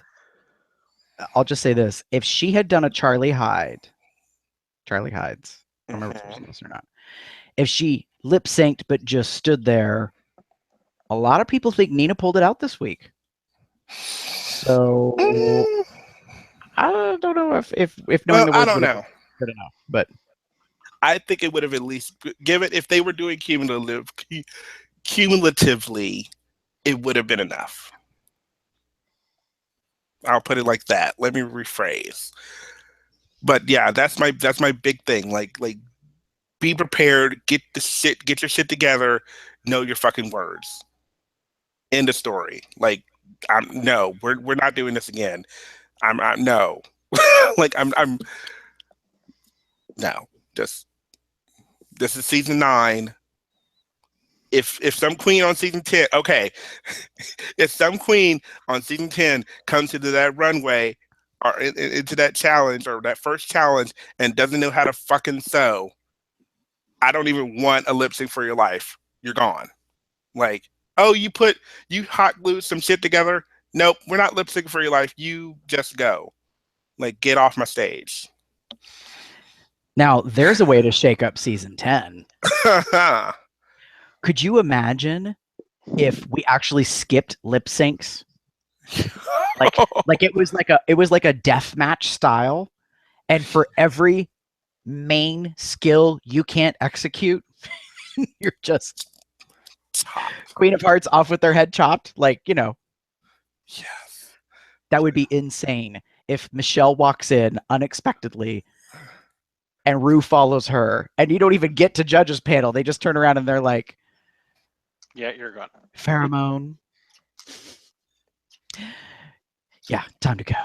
Pack your shit together and go. You do not get to make it onto the main stage because you don't have your shit together. You don't know how to sew. Yeah. All right. Chester? So my snaps are for Shay and Sasha redo. And I'm saying that because back when they did the morning show episode, they had such amazing chemistry together. And I was so happy to see it again. Yeah. I think that they know how to play off of each other really well and use it to their advantage. Mm-hmm. Both of them sat down and said, hey, look, how about this idea? And they were like, that sounds great. Let's do it. Yeah. And at the end of it, when they were done and it was all put together, they were like, that's exactly what we had in mind. Actually, I think Sasha said that there were a few things that they took out, but for the most part, at the end of the day, that's what they wanted. Where are the espadrilles? I thought both of their performances were so spot on, and just them two together, I think their concept was magic. I agree with you, Chester. I do want to say this. There is one moment though I got nervous. They walk onto set. Carson and Michelle are there, and they're explaining what they're doing. And I think Carson, no, maybe it's Michelle, says, so like a black exploitation. Yep. And there's just the slightest hesitance. And I was like, oh, this could go south real fast. If they think as competitors we misstepped, or if the judges don't agree, like it was just the briefest moment that I thought, and actually, I mean, it worked out, they, I think Shay's the one that's like, yes.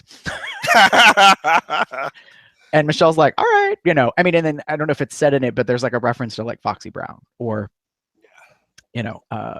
basically, it was kind of like, let's take Foxy Brown and Star Booty and the rest and just kind of, roll it into something. And that's what Shay's, going for in that. So yeah, no, I agree. So Chester, sorry, go ahead.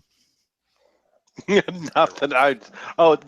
Just that, and a little side note. When Evan and I were talking about it later on that evening, because we kept on saying that, where are the espadrilles?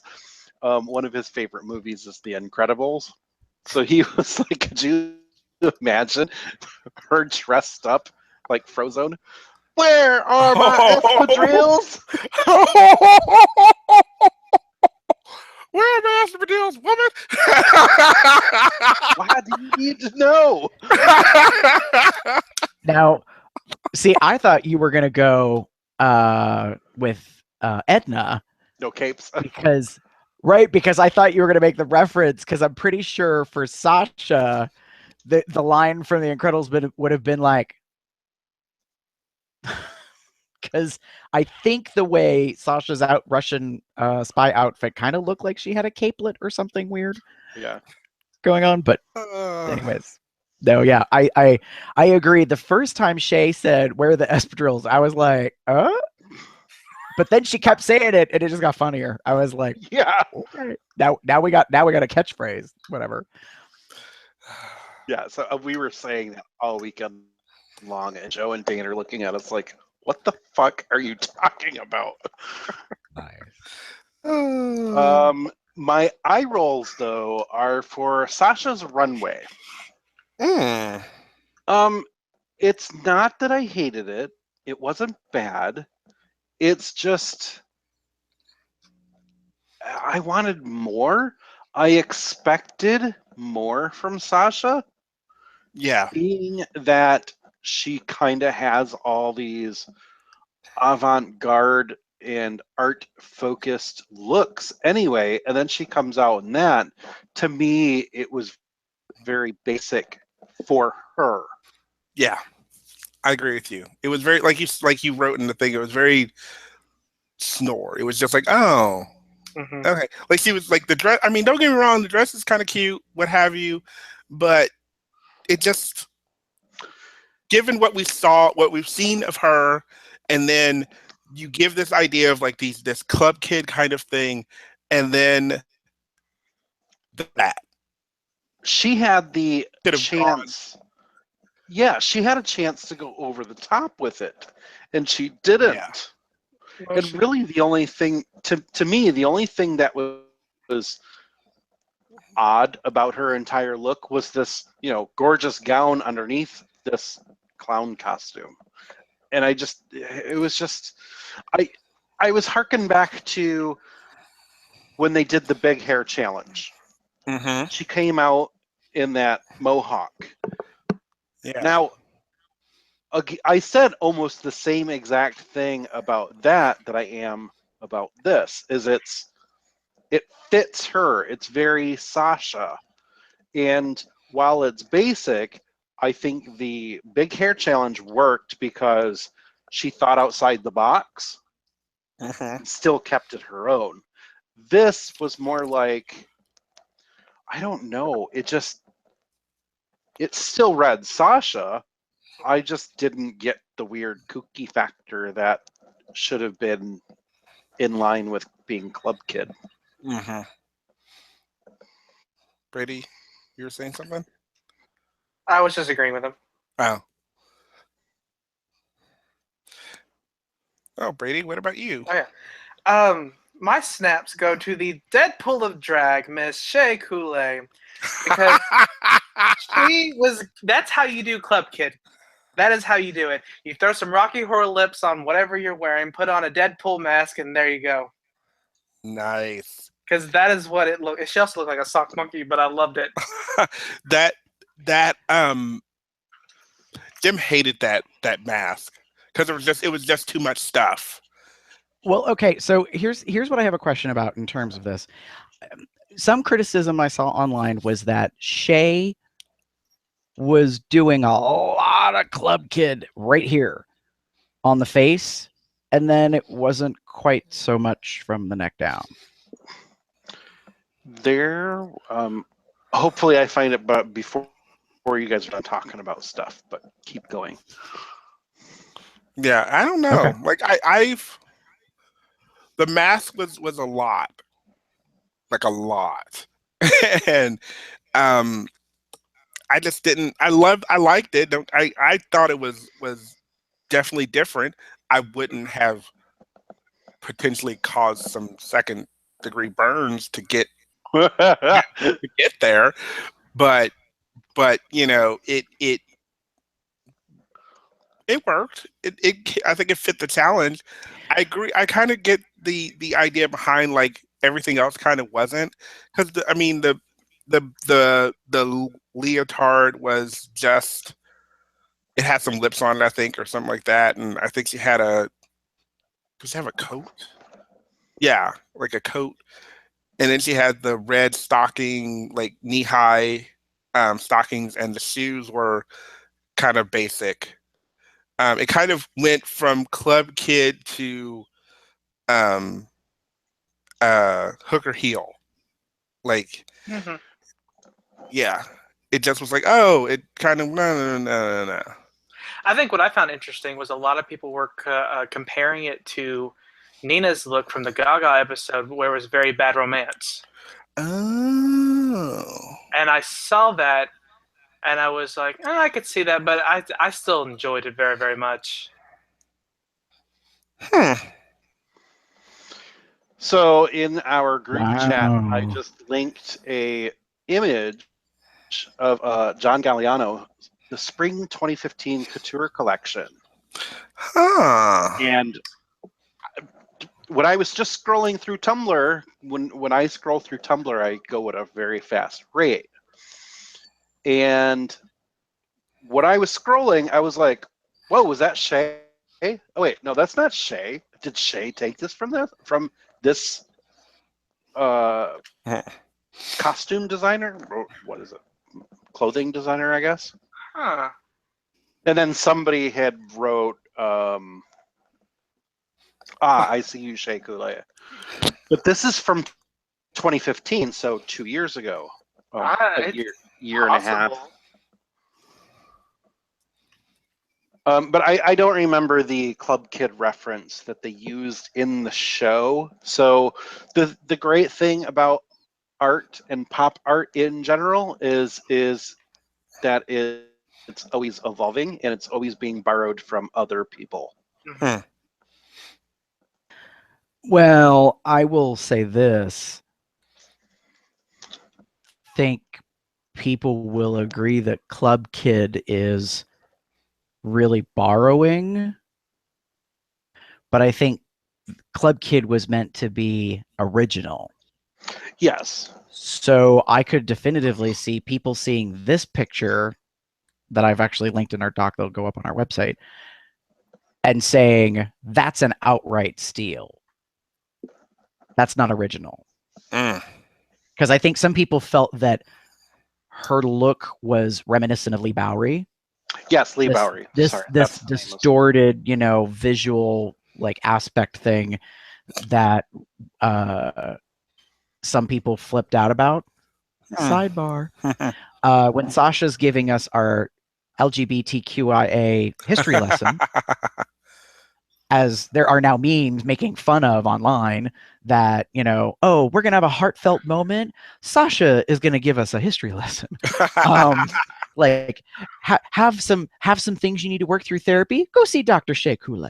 Like these are these themes that are arising this season that's cracking me up. But my point is Lee Bowery and how Sasha technically doesn't really mention Lee Bowery, and everyone was given shade about that in reference to the club kid scene. But notably, yeah, like the moment I saw this picture, I was like, that looks a hell of a lot like what Shea was pulling off. I don't know if it was intentional or not, but you can't say that it's downright similar. Yeah. There are too many similarities between this image and Shay's look for it not to have been at least an inspiration. Yeah, and that's the problem, is now that kind of comes up for, debate. Yeah. Yeah. Well, we'll see. What about your eye rolls? I have Brady? 2, and I'll start with the short one first. Sasha, girl, she looked in that clown outfit. She looked like one of those porcelain dolls, porcelain clown dolls my aunt used to collect, have sitting on the back of her toilet. That scared the shit out of me. I threw them out. I hated that outfit. I hated it. They also gave a very, very awful reference to Jack in the Box during the episode. They did, which I also hate. Girl, why are you eating on tacos at 2 a.m.? Oh, because they taste terrible. I'd rather go to Taco Bell. I don't care if it's dog food. Shit, it tastes better than that. My biggest eye roll goes to Alexis, because overall in this episode, I felt like she missed the mark on all accounts. She was giving me, and I love they mentioned this, she looked like Kathleen Turner in her little skit thing, whatever.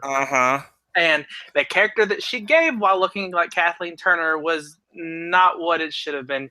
She faded in the background. It was not funny. It was, if you're going to make yourself look like Kathleen Turner, I want to hear you be Kathleen Turner. I've met Kathleen Turner. I've got her autograph. She, don't pull that kind of inspiration and do a character that's one note. That was my biggest complaint with her. And then she goes on there and she's like, I'm not going to throw y'all under the bus, but I'm going to throw y'all under the bus. Basically. And I hated that so much. I did. That really pissed me off. And then her overall look for Club Kid, that was a really bad version of Beetlejuice. That was horror Club Kid. And while I appreciate what she was doing, and I appreciate that she was showing off her body, especially talking about her body image issues, because I relate so much to that, I was just like, no, on all accounts, if this had been an individually judged challenge, she should have been in the bottom. She should have been in the bottom, Anita. Because I actually really enjoyed Valentina's Club Kid look. Now, while it wasn't Club Kid, there were Club Kid aspects about it that I felt did a better job than what Alexis did. I really did like her. It's the things that always got to me about her, and her confidence is lacking, basically. And what ends up happening is, during the challenge, she, Peppermint ended up being, she wanted to do the voiceover, and Peppermint wanted to do it, and Peppermint ended up doing the voiceover. And while she was doing the voiceover, Alexa asked the judges, who were Carson and Michelle, did you hear the T on Coont? I'm like, what the fuck? I heard the T on Coont, and I'm sitting here listening to it. There's no need for that. And then her definitely throwing them under the bus. I don't care that you preface it with basically she prefaced it with what she was doing. Exactly. I'm not going to throw these under the bus. I don't mean to be mean, but I'm going to be anyway. Yeah. And not trying to be rude, but it's just it was frustrating because You could see that as soon as they started going negative, she was like, okay, I got to do something to save myself because I'm going to let these other bitches go down. Yeah. Which was not right, especially since they've been all about, oh, this is RuPaul's therapy race now. Yeah. Yep. All right. Are we ready to close out? Yeah, I better close on my tab. Yeah, because for a first-time guest, it's pretty hefty already. I have not had one drop to drink except for Dasani. Oh, I beg to differ. I think you drank at least a gallon of tea. May not have been spiked, Spilled but another gallon. yeah. Anyways, yes. I don't get to talk about Drag Race as much anymore because it was a thing that my ex and I used to do. So usually my conversation is with myself in my bedroom with my Timbers bear sitting next to me. Aww. Well, now you get a chance. Aww. So are we going to closing thoughts? Yeah, I'm ready if y'all are. Yeah. Well, I'll go ahead. Like, you don't always get a second chance. It's pretty much what I'm saying here in the end is we've talked about it before where like, if you're going to like go all out for things and do the best you can and no matter what, et cetera, this is sort of the kind of other side of that is that you really only get one shot, like to do this, to win a challenge or to lip sync a song or to do something good. And I felt like overall, that's kind of what happened with Valentina. Like I know you probably weren't expecting it, but that's sometimes the reality of this show. It's a reality that you have to realize of this show, that something can happen and something usually does happen that you're not the greatest at. And therefore, you may end up in the bottom and you may have a lip sync. So therefore, you should be prepared for that potential inevitability. There are very few queens who have been on this show who have never been in the bottom. Very few. Therefore, you should always be ready to potentially lip sync for a song. And you should know in some way by the judge's critique who kind of falls into that bottom bracket.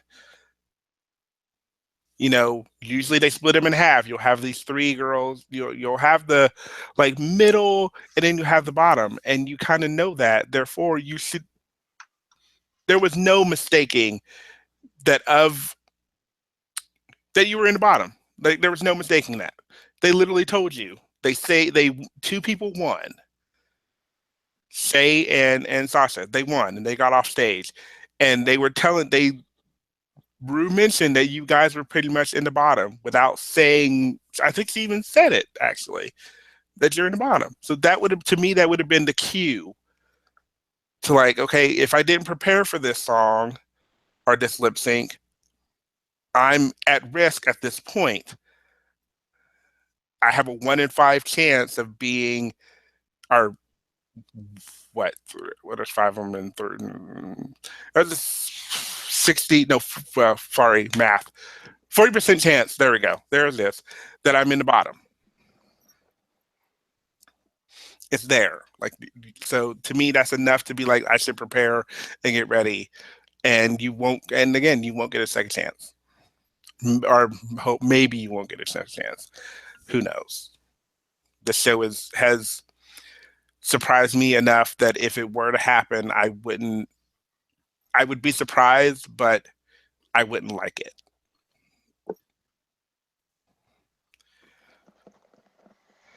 Chester? I have nothing to add.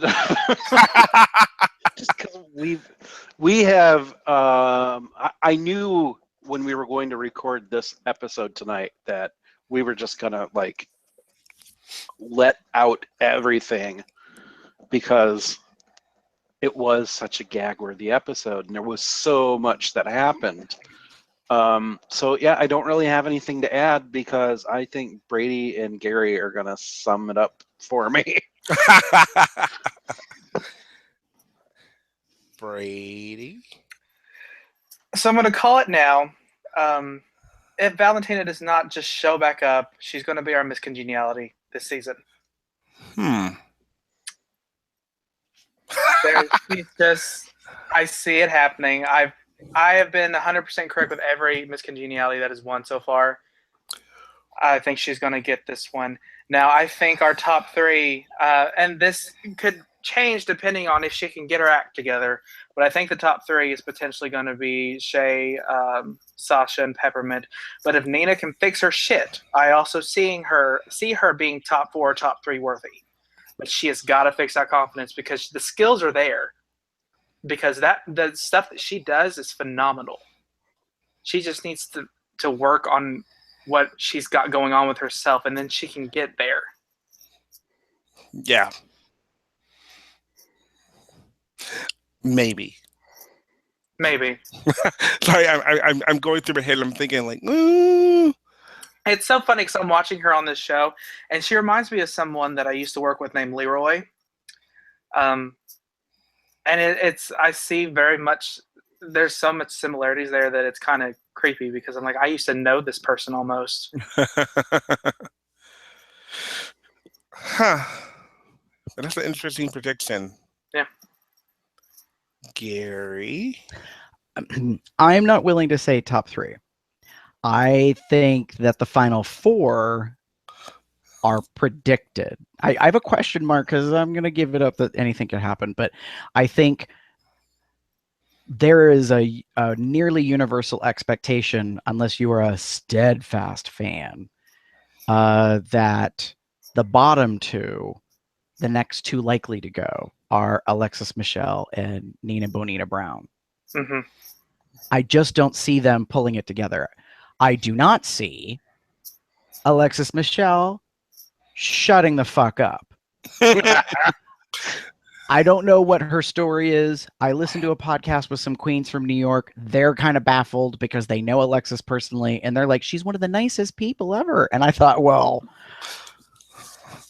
somebody better take out that tuck tape and put it over her goddamn mouth because she just can't help herself. Yeah. She keeps saying shit and pissing everybody off, including the viewing audience. So, yep. Yeah.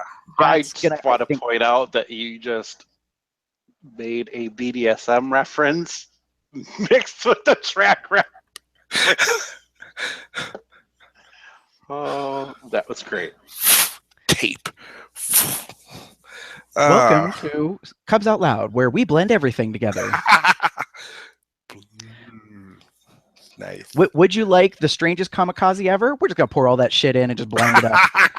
So, Nice. Yeah, I think that Alexis and Nina are the most likely to be next 2 out, which leaves us with 4, leaves us with Peppermint, Sasha, Shay, and Trinity. Now, I'm going to say this. I disagree with Brady. I think that Peppermint is not going to be able to make it work. And it's not that she doesn't deserve it, and it's not that she's not skilled, but I just think there's something that's going to happen because there's already been possibly foreshadowing that she can't get out of her own way or she can't get out of her head or something. Okay. Trinity, Shay, and Sasha seem to be the most like lock, stock, steadfast, got it going on in a way. And there's all this like shit online about how, Shay's leading, the horse race of wins and that Sasha's kind of riding the coattails because twice they've won and they've been a team and blah, blah, blah, blah. I'm also going to disagree with Brady. So I'll give you this, what do we want to call this? This bet. We will owe each other a drink depending on who loses this. Oh. Brady thinks that Valentina is going to be Miss Congeniality. And I do not think that at all. I think Trinity is going to be Miss Congeniality if she doesn't take it. Can I ask for your reasoning on that?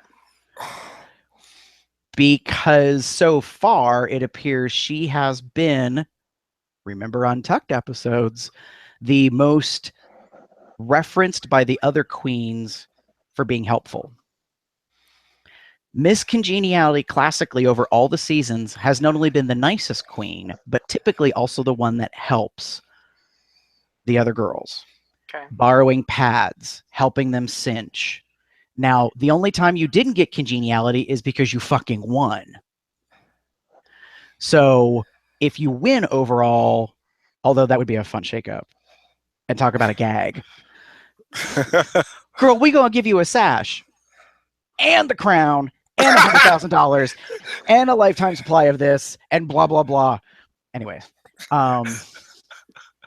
so I honestly think Trinity has so far been presented to us as the most matronly, like, you know, helpful to the rest of the girls, and to me that is the key demographic that gives you that congeniality. And she wasn't so much at first.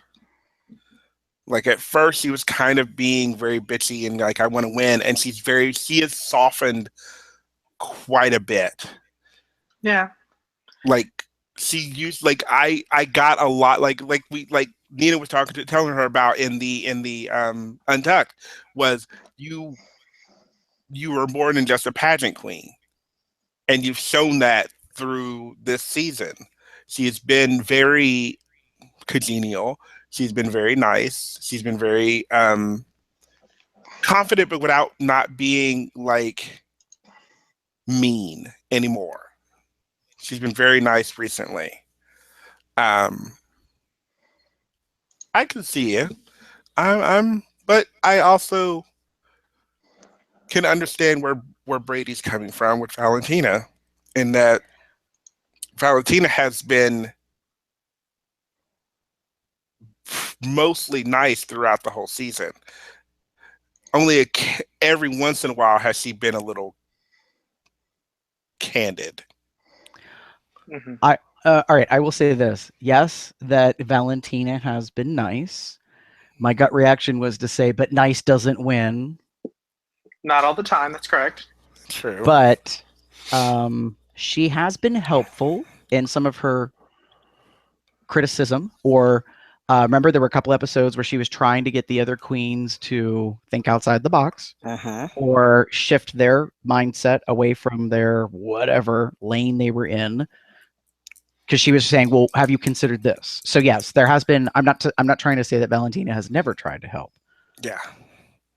But I do think that Trinity appears to have been picked out by the other girls as helpful. So to me, that's more kind of what comes into the congeniality like category, but I could be wrong about that. So here's the thing.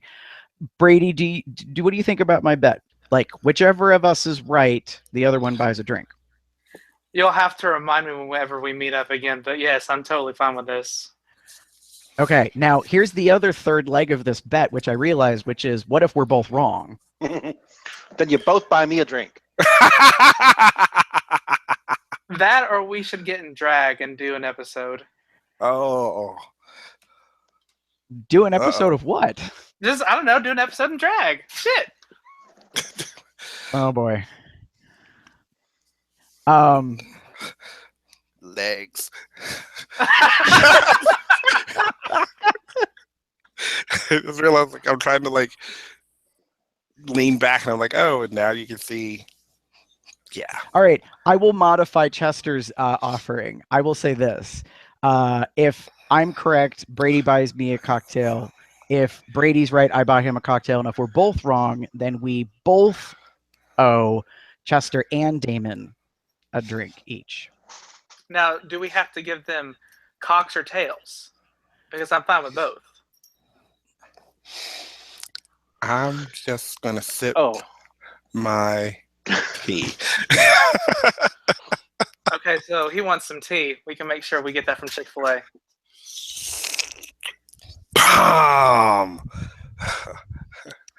Anyway. All right, moving on. Oh, wait, there's nothing to move on to. Yeah. We have reached the end of a very long fill-in shade fanning episode. If you would like to get in touch with us, there's plenty of ways to do it. First of all, you can go to cubsoutloud.com. You can also send us an email to cubsoutloud@gmail.com, or better yet, leave us a voicemail message and we'll play it on the show. You can call us at 361-COL Talk. That's 361-265-8255. And for Facebook, Twitter, Google+, pretty much most of the social medias, you can just type in Cubs Out Loud, all one word, to locate us. Bear Underground, if you're on there, you can join the COL group and say hello. Or in the tradition of Alaska Thunderfuck, hi. And on iTunes, you can obviously rate us, leave us a comment, that kind of thing. Stitcher Radio, give us a thumbs up, Google Play, all that stuff. Let us know what you think of the show. And if you want to find me online, known as GareBear73, that's GARBEAR73.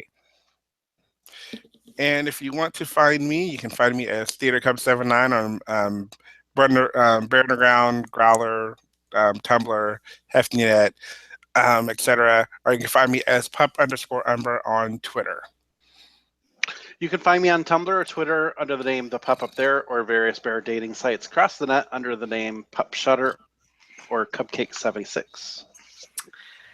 And you can find me on various social media websites, either by the name Pup Tibbers or Ragnarok Cup. And before I go, I have a little message from Miss Alaska Thunderfuck 5000. She wanted me to thank you all for the podcast, because I did talk to her about it when I met her. Woo! And she thought the logo was awesome. Wow!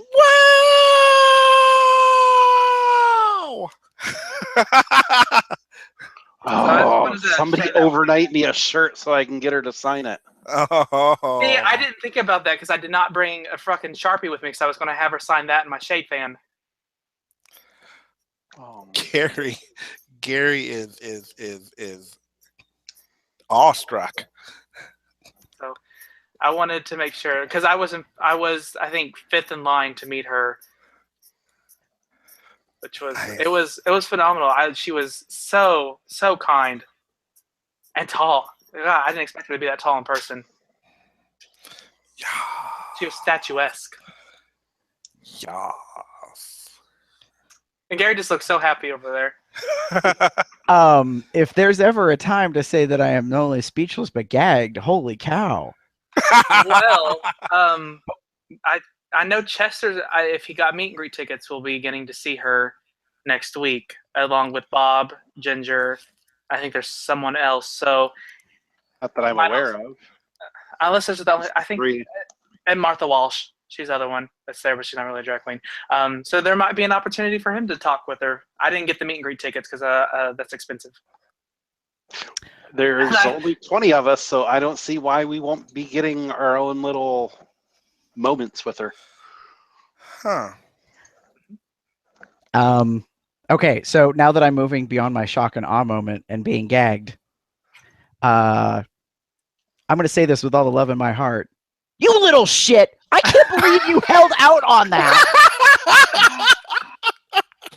I'm a horrible person. Usually I'm really bad about keeping secrets, but I was like, I need to wait till I'm on the show to mention this to them. Oh. Which is why I started watching the show when I got back, because I was like, I'm going to watch this and then maybe drop a hint, be like, hey, do you want me on at one point? Oh, look at you. You are lucky I do not have my paddle within arm's reach right now. Oh. I'm ready. Yeah, I knew that, so... Well, on that note... Thank you, Brady, for telling us that.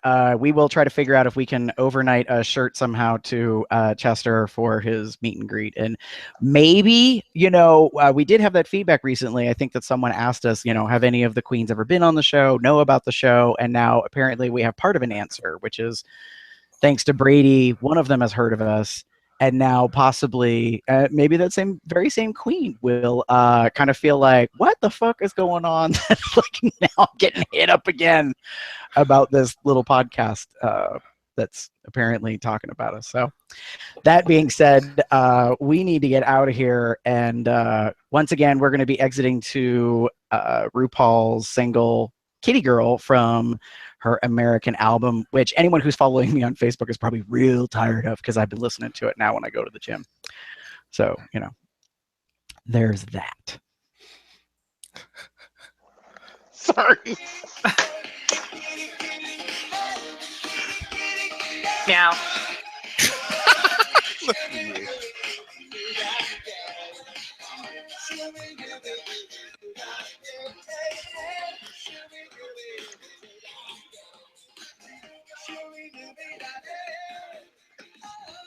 I think that's so funny. This captioning on my TV, because I always watch things with subtitles and captioning. It translates that to Scooby Dooby Dooby something else, but it doesn't say Kitty Girl. It says Giddy Girl. And on, Well, nobody said that the technology was perfect. No, it's not perfect at all, but it made me laugh. all Excellent. right. Well, thanks everybody for joining us. Bye. Bye.